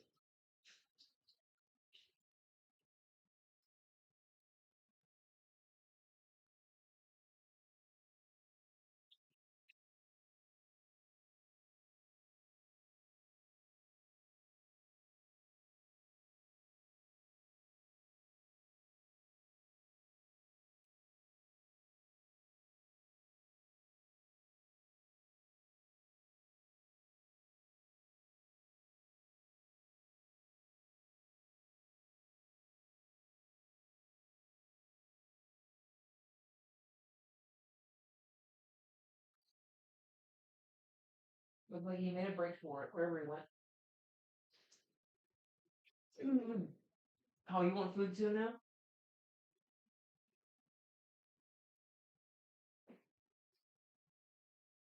Is that what happens? I feed one and I gotta feed the other. A little thing.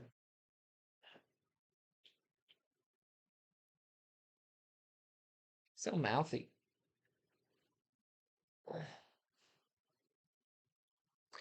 It ran off. Did you lose it?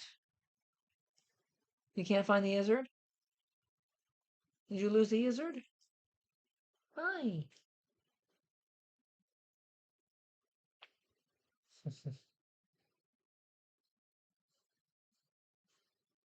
All right, so I've got that hand, and that one's good. This is the updated OG, so save it. um, I will hide it, uh, duplicate it.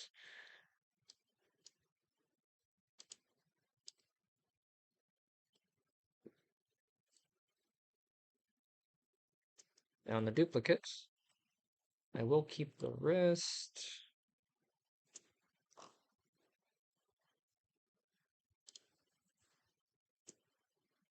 So that. And the original can go bye-bye.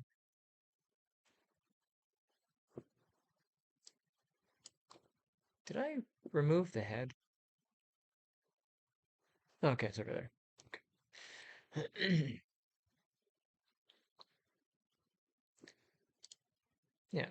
And then this is there. And I'll duplicate that, and I'll make another one for the side.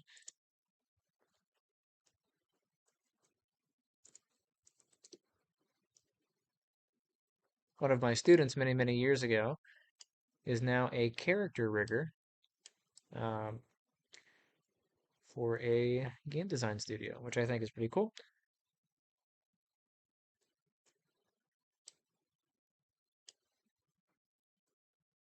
So this is what she does all day, and she is way more efficient at it than I am at this point.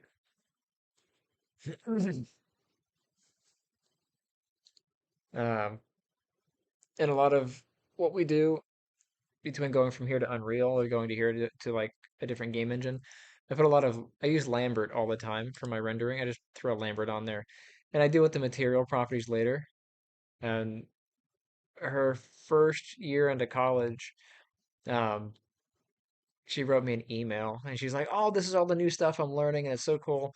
Um, and she's like, "Thank you for everything," because she's like, "I'm 2 years ahead of where I would have been had I not gone through your program."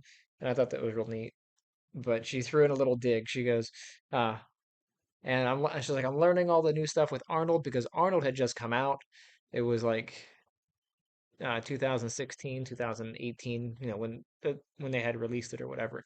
we weren't really using Arnold in the classroom because we don't really use it in Unreal as much. Nowadays, it's a seamless transition. But anyway, she was like, "Yeah, I'm learning about Arnold, and our default material is not Lambert." And I'm like, "All right, yeah, it's true, it's not, but I'm gonna remake the material in Unreal anyway." But she got to have a little dig, which was great. Uh,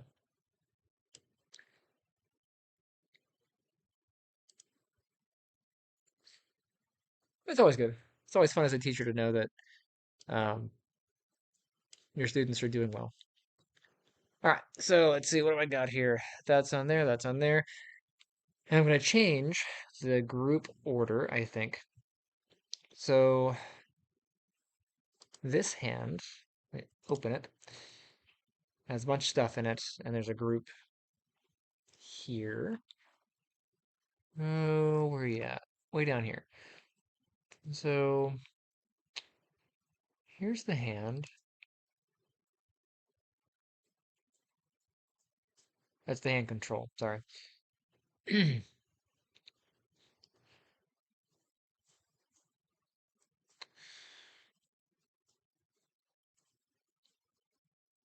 And that is on my wrist.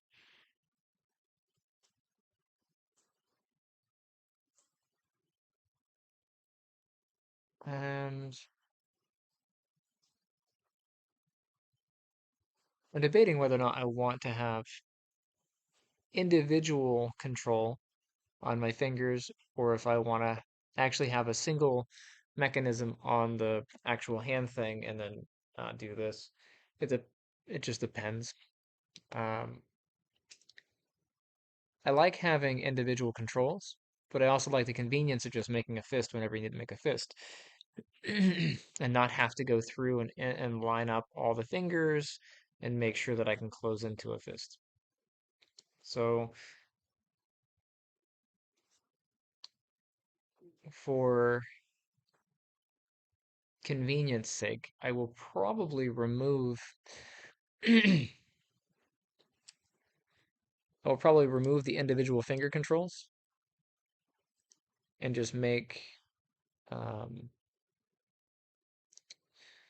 make a single control that handles those. Because at the end of the day, it's just a lot more convenient to do that. And then I would still have individual control on the fingers on this. So maybe. What? What are you doing? You being a butt? Okay. Hmm. Hmm. What do you think? No opinions out there?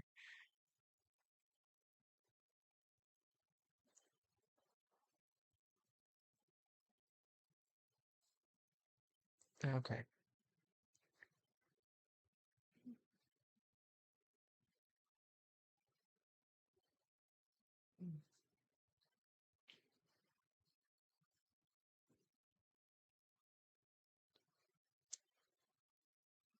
What is the current mechanism on these fingers?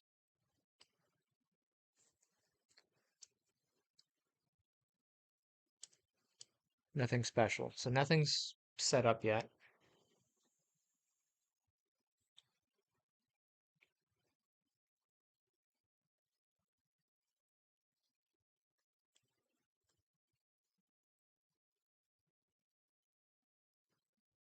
Hmm.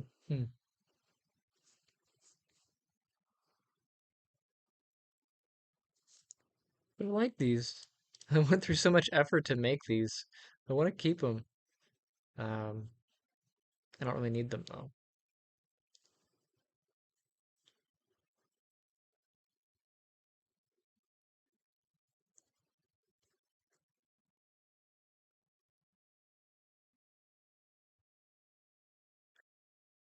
I could set up. I could set up a thing that allows me to switch between what type of control I need, but it's not that important for the hand.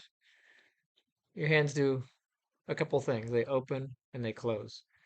And sometimes you have the dexterity of a finger or two or a thumb. Um, but most of the time you don't need that. In your game you don't need that unless you have a character that's emoting and doing like, you know, little pinky gestures. Let's do a pinky swear. Most of the time you don't need that. And I can't think of any moments where Seldin pinky swears with anybody. So, well, I could always write one in later. Oh,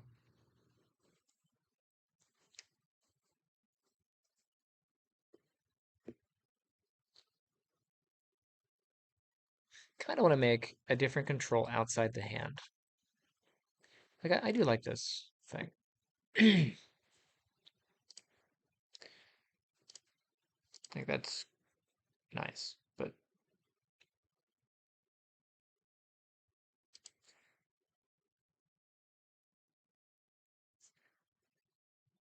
hmm.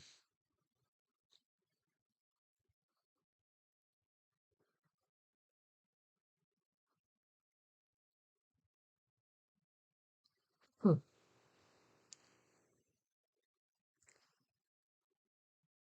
I'm just trying to plan out what I think I'm going to need it for, and a certain aesthetic. So for my EP curve tool, let's get that, and I don't even need to do that. I can just take a circle. I'll move a cycle out here. Let me attach it to the wrist here, or sorry, that thing.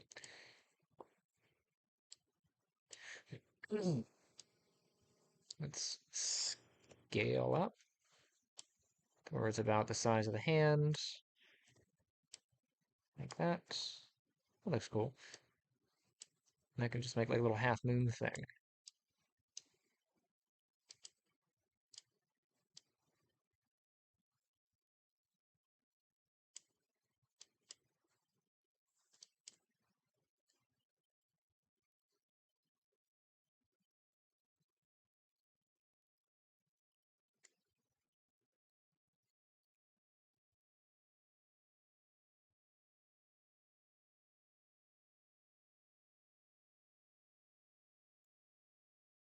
I like the double loop. That's kind of cool.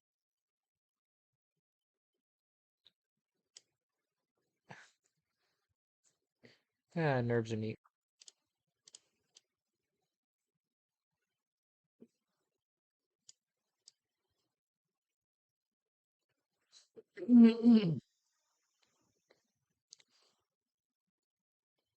I could do that out here.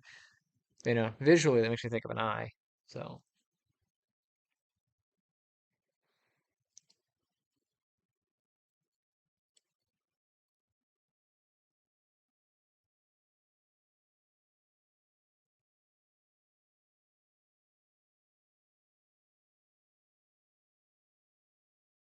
what do I want to do?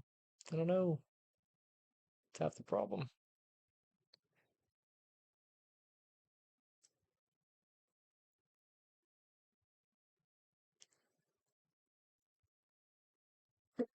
Hmm.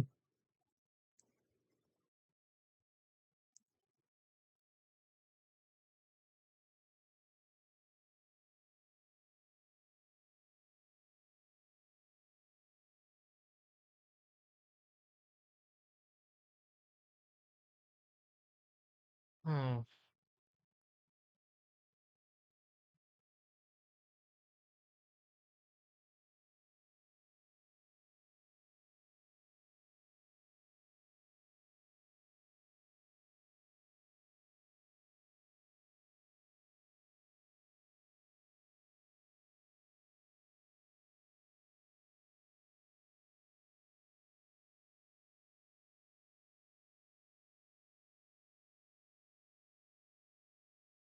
I know, not very entertaining. It's just me sitting here thinking at the time.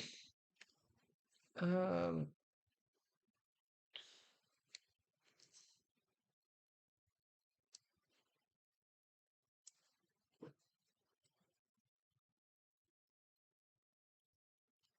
don't even know if I want that.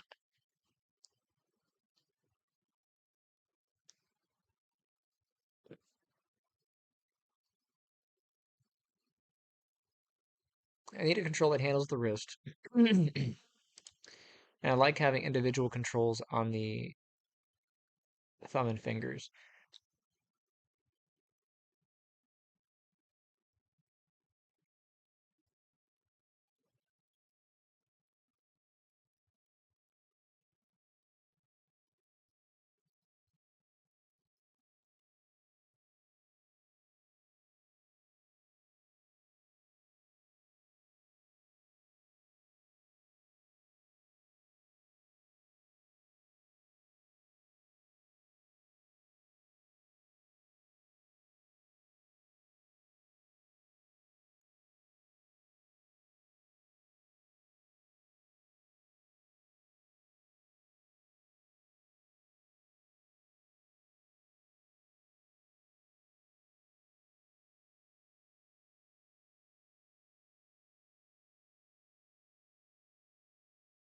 I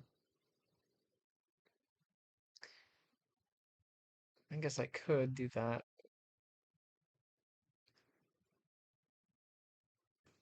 It's easier if I don't space swap, right? If I don't have to worry about space swapping, then I don't have to worry about the individuals. I can do something on here on this piece or this piece that allows me to choose between which finger type I want, but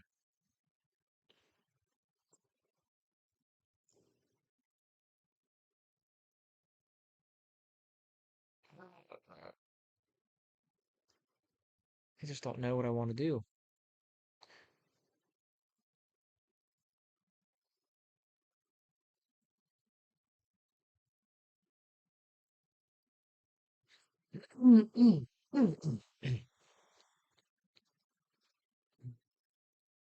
206.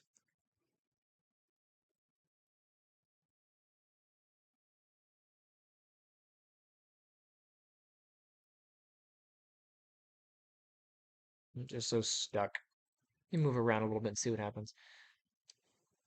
Hey, look, I got some face controls. These are always fun.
Just can't decide. But I know that these are going to come out. At the very least, these are going to be disconnected. So I'll get my thumb offset group, this offset group, middle offset ring.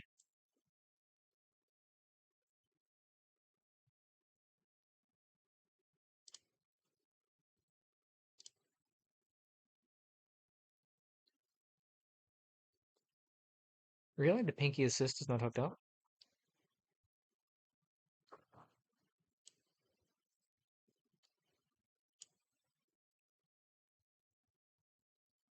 Yeah, I guess that's separate. That pinky assist is um, to help with the way the pinky closes. So you get your fingers closed, but on the, I don't know if you can see that, but on the fist, you can get a little bit tighter on that pinky, which is what that's for. Um, I'll pull these out.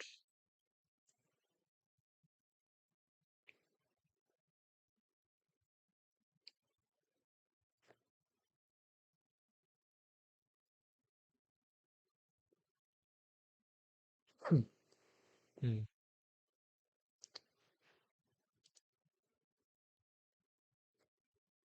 I'll call this, this will be left wrist control, I think.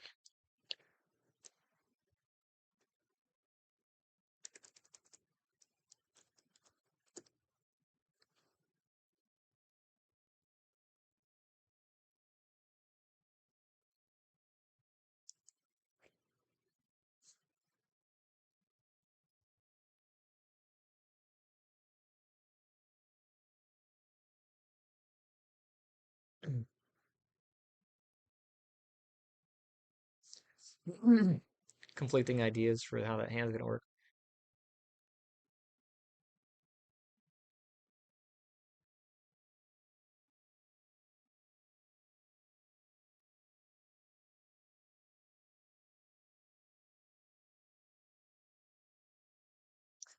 You know what? Now that I know who and where, how and why. Let me move those back in to there.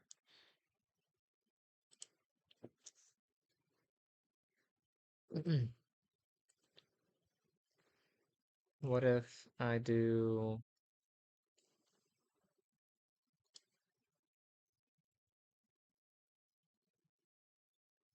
I have to come back later because I'm gonna be on that all day, and I can't settle on a decision for that. I'm just an elected official here. I can't make decisions by myself.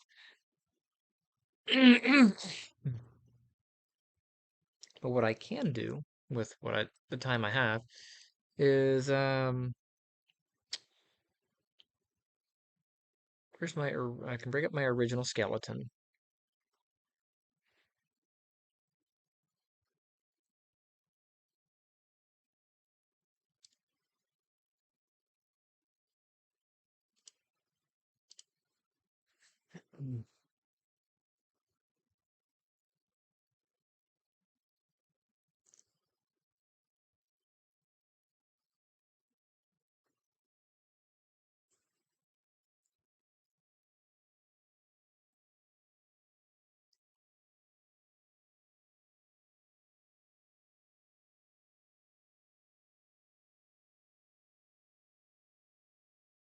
Let me turn off the controls for now. Something I was gonna do, I might just leave those in. So I have some twist joints to kind of help the body adjust and roll. I think I might leave those in. Um, but what I can do at this point is go through the whole skeleton. And I'm gonna keep a backup because I don't want to damage this one. Okay. To change the prefix on something on like a hierarchy, you can go up to modify, and then there's a prefix for hierarchy names, and there's a search and replace for hierarchy names. And search and replace is really handy if it's somewhere else on the hierarchy. You can find it and get rid of it. I would like to remove the OG underscore, so let me go ahead and just do that.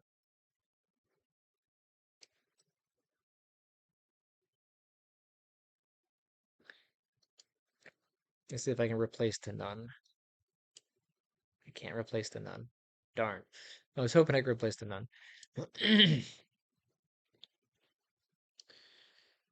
I don't want to manually do it. Is there anything? Because they're all OG, aren't they? They are. Um,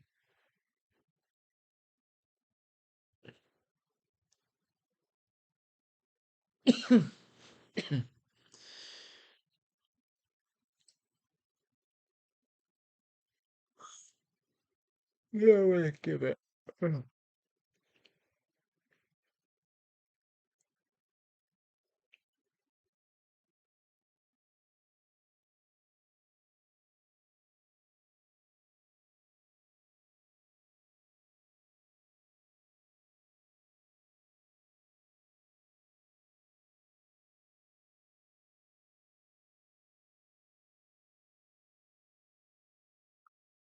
I don't wanna. I don't wanna force that value.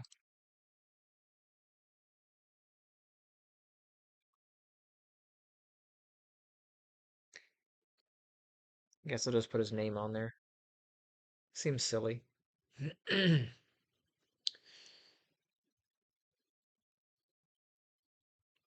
I'll do Seldin.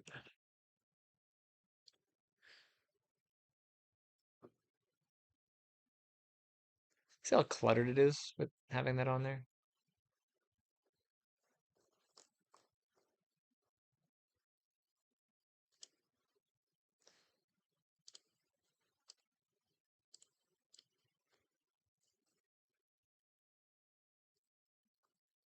Is the original still turned on? It is. Hide that. That way if I do any damage, I can come back to it. Alright, so here's Seldin's skeleton. Ugh, there we are.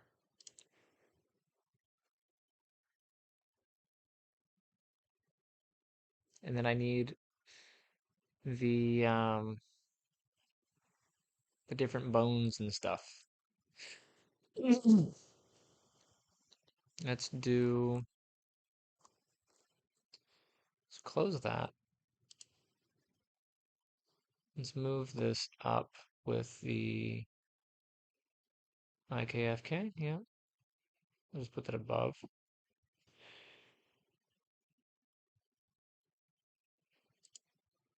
Okay, so here's Seldin, and then I got these. I gotta do these in groups here.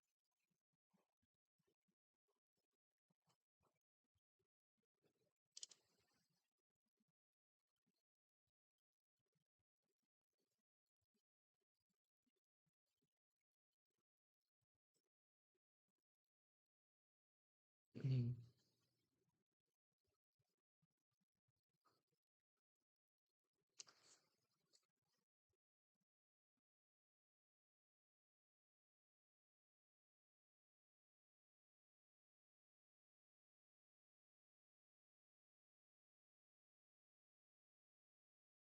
That's FK. Pelvis for the legs. Yes. And that, and this is IK through. Okay. Make sure I have the order of operations. So when you do this, it's a bit tedious because you have a lot of bones. But let's start. I'm on the IK right toe. When I come up to the FK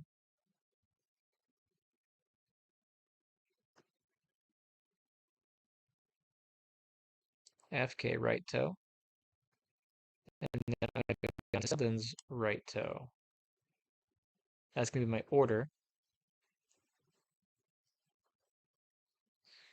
And then I'm going to go up to my constraint. I'll do a parent constraint. Maintain the offset and make sure that this is default. Yeah. I hit apply. So now there should be a weighted value on that. Now to go up the tree here for the whole leg. So this one, so IK right foot. I'm going to go up looking for um, FK right foot, FK right foot, and then Seldin right foot, and then apply. Go through and make all these constraints. Hopefully I don't have any issues with constraints being in the way, but hopefully it'd be fine. And then IK angle.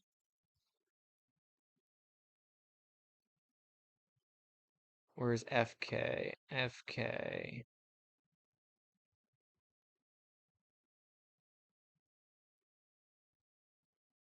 FK right ankle. And I need Seldin's right ankle. And apply it. and then the IK right knee,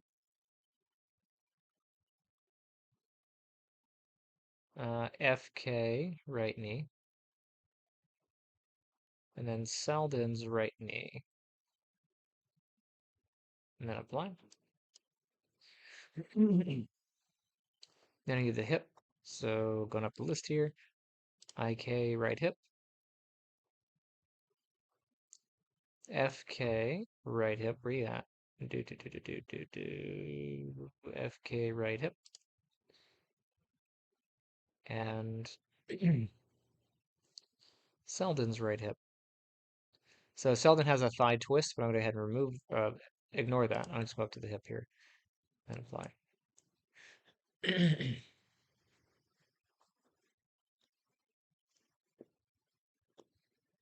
Okay. And just to kind of show, assuming this is all done correctly, um, if I were to take um,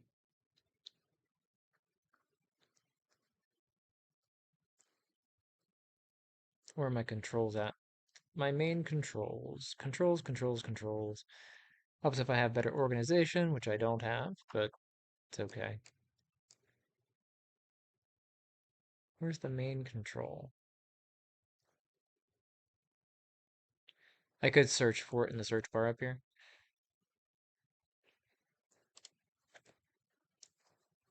It's under the Seldin rig. There it is.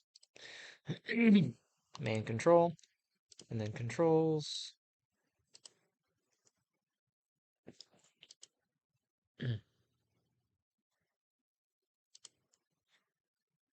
So I have my IK and FK controls. Let's make sure that I can still toggle this thing. Switches. Yay. So I did the right leg, so I'll take this right leg and I'll move it. Okay. And you can see as I'm moving it,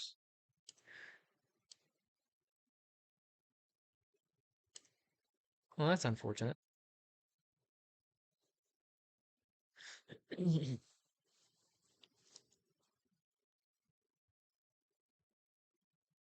That bone is not behaving correctly. I might have to remove it. Um, but that got moved, right? Let me try.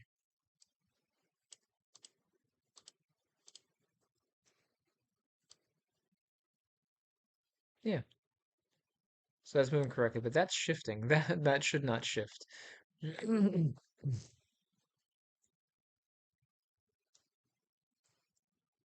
But there should be a value on this, um, on the bone. So is this the,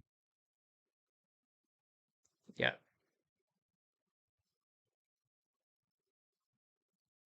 So those are the bound values down here. And then down here we have the weighted value for the IK and FK limbs here. So if I switch this, let's go back to IK. You grab the foot here, and I'll just move that one back, and I'll move it up.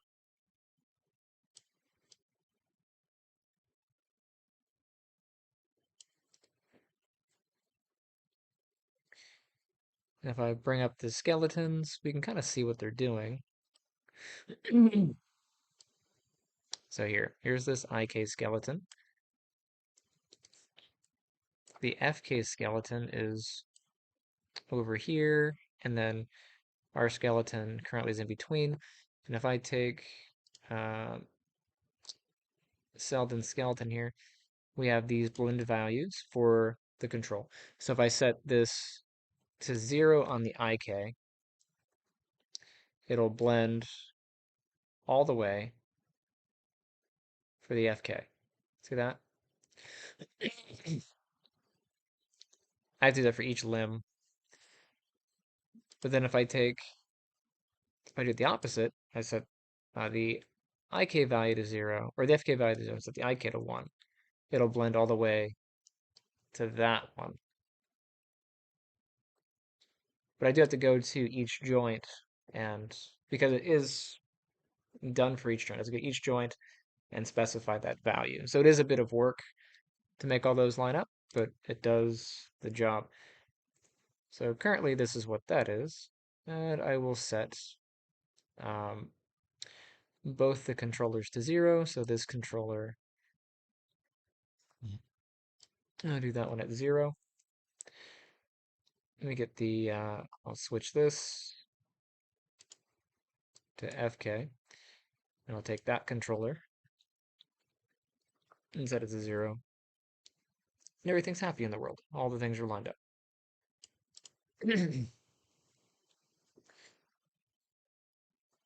So, a bit more work. I have to go through and do that for each side. Hmm. Yay.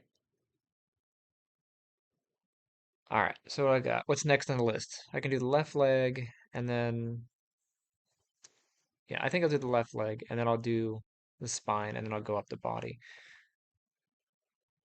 Um,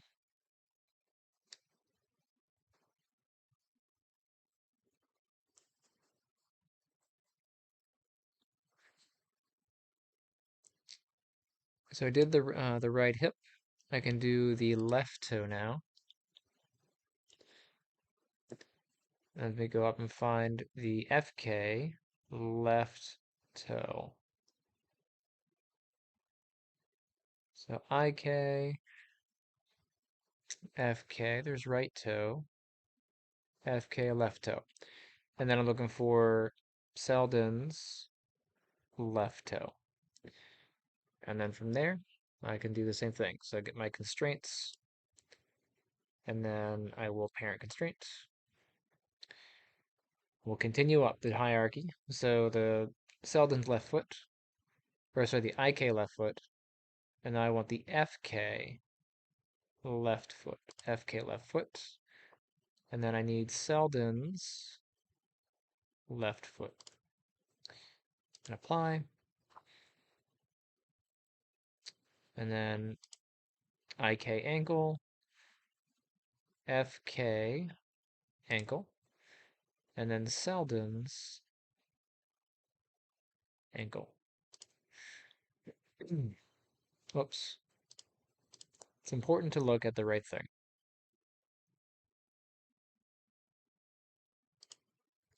And then knee, FK knee, FK knee, FK left knee, and then Seldin left knee. Apply. And then I'll go down the list. Mini me, move down the bench. So I got the hip and FK left hip. And then on Seldin, I need the left hip. I'm going to skip over the thigh bone. And then I'll apply.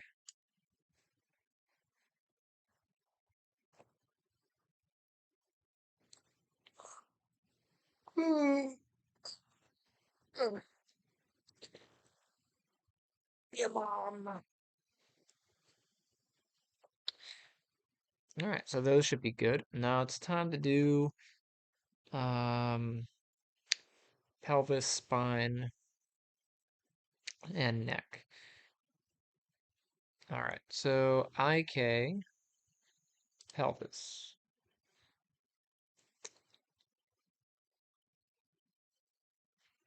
Mm.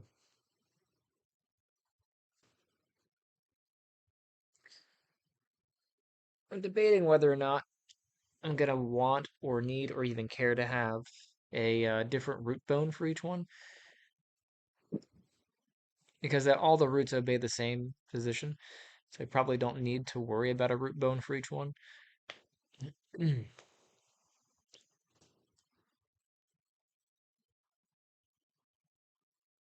Well, I'll come back and think about that one. So let's do IK pelvis. Let's do FK pelvis.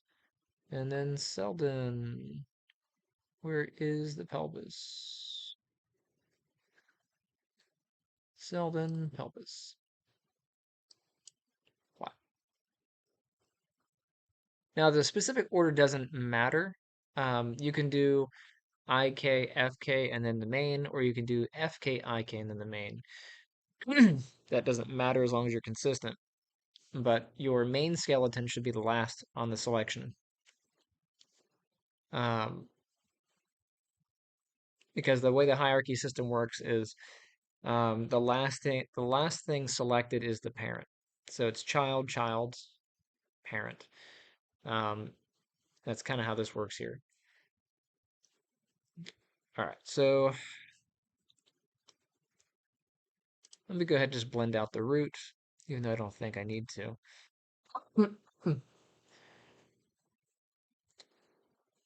Um, since all the roots maintain the same position, I don't think it matters.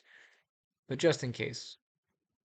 So root, and then FK root, and then Seldon's root. How root? I am root.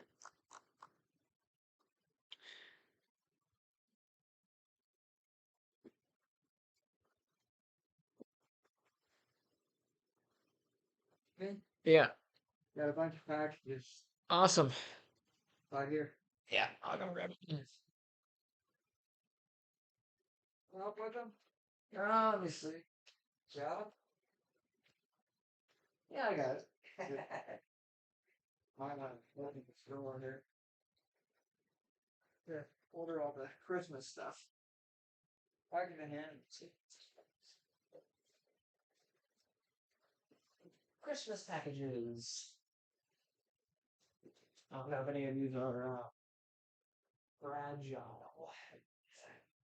but it's getting heavy. Okay. My fingers under that. You got it? Yeah. Thank you. Right. We got Christmas packages. Oof. Ah, I'll leave it right there so it falls on the dog.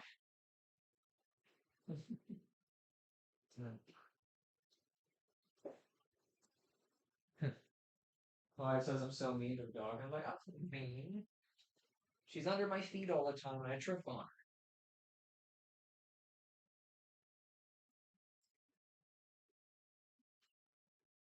Oh, this space. Oops. The kitten had this little playpen area. It's like having an actual child, except way more fun.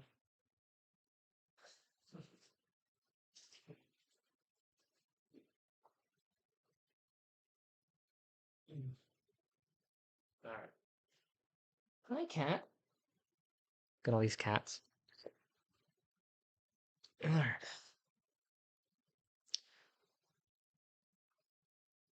We're on IK spine 1. All right. So IK spine 1. Let's go up to FK spine 1. So IK, where's FK? FK root, pelvis, FK spine 1, all right? IK spine 1, FK spine 1. And then Seldin. Seldin spine 1. And then we will apply.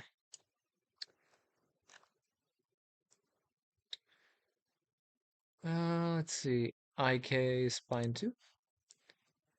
And we want to go up to FK spine 2. And then Seldin spine 2.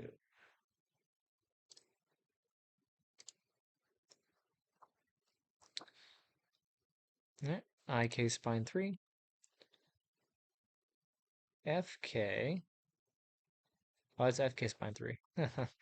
Trying to get out of my order here. Hopefully I didn't go to order on the other one. That'd be bad. It's not terrible. I just have to go back and fix it. But it's good if I know the order. All right. IK spine 3. FK spine 3. And then Seldin spine 3. Seldin's got all the extra bones here. Seldin spine 3.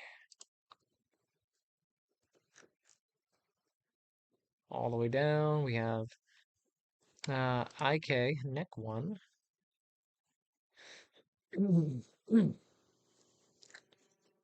Then we have FK, neck 1.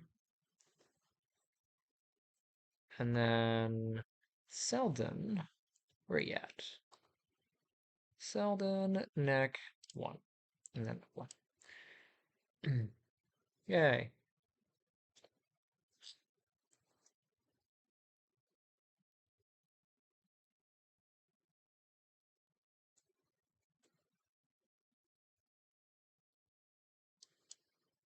Okay.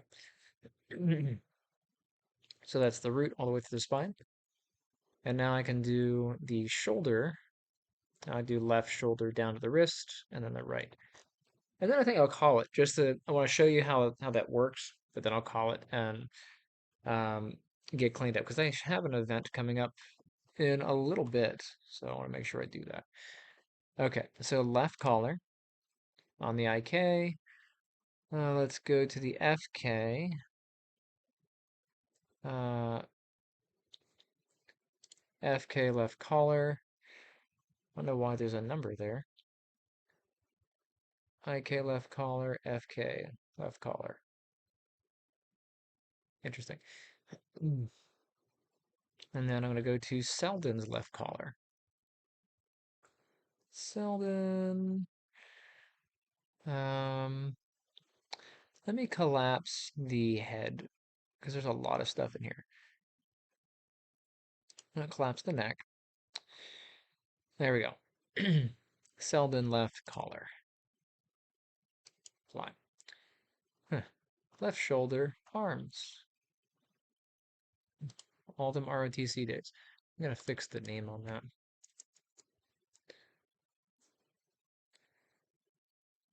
Is my FK right collar going to be weird?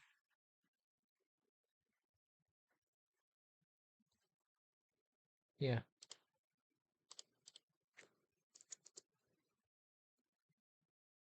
Okay. So IK, I just did the collar. Hopefully. Left collar, yep. So right shoulder, or sorry, left shoulder. So IK left shoulder. I'm gonna go up to FK left shoulder, and then Seldin's left shoulder. Seldin left shoulder. Yay. And then apply.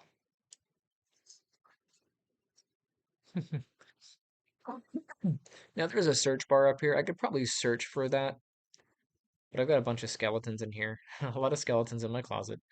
So I'm just going to avoid that for now. I'll just do it this way. Okay. IK left elbow. FK left elbow. And then Seldin left elbow. Where's Seldin at? Seldin. Boom, boom, boom. Left elbow. And then apply. Now I need the wrist. So IK, left wrist. Let's go up to FK, left wrist. And then I need Seldin's left wrist. Seldin, left wrist. And then apply.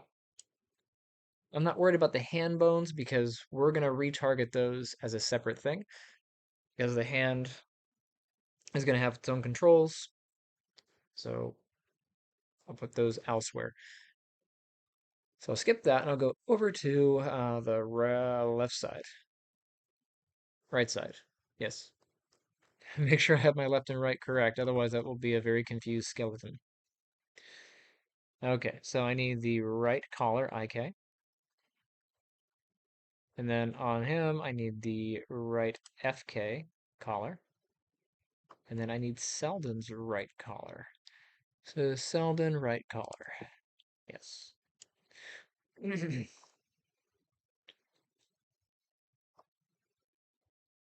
I'm gonna position this just to see. All right.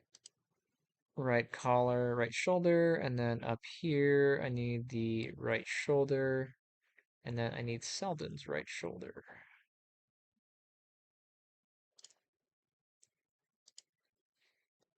And then lastly I need the wrist. So I'll get, oh, I need the elbow. I'm skipping on things.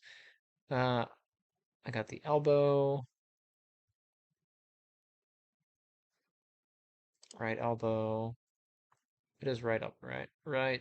Okay. It's easy to get tripped up here. After a while, you just kind of like everything goes cross-eyed. Okay, and then Selden right elbow. Another reason why you want to have all of your joints oriented the correct way. Otherwise, they won't blend correctly. All right, so I get my, well, hopefully I didn't break that. IK wrist, and then FK right wrist, and then Selden's right wrist. Selden, where are you at? That's left side.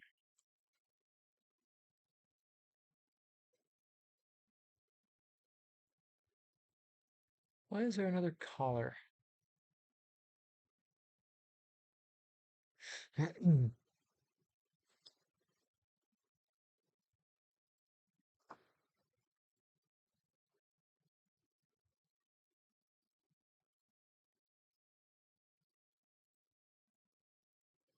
It's in here somewhere. We'll eventually find it. There we go.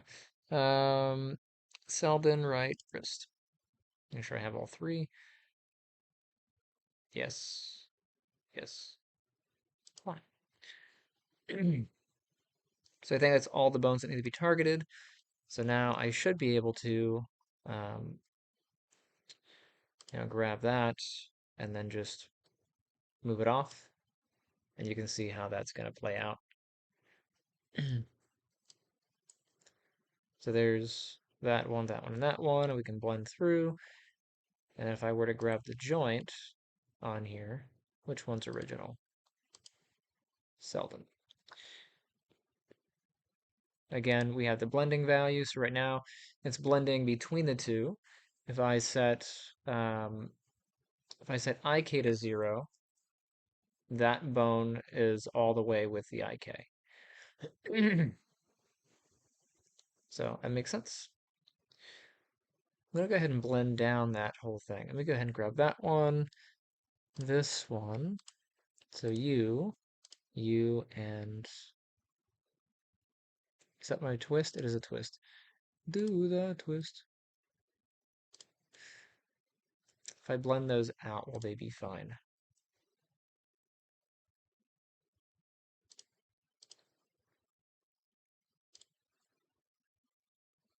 Yeah. So the twist joints will be okay once they blend out. I mean, they should have been, but you never know how things turn out because I wish I could blame Maya, but mistakes can be made. Okay, and then this one, once I get this all rigged up, I can swap between the two. Anyway, I think that's going to do it. I'm going to go ahead and hop off. Thank you guys for joining me. Um, and I shall see you on the next round.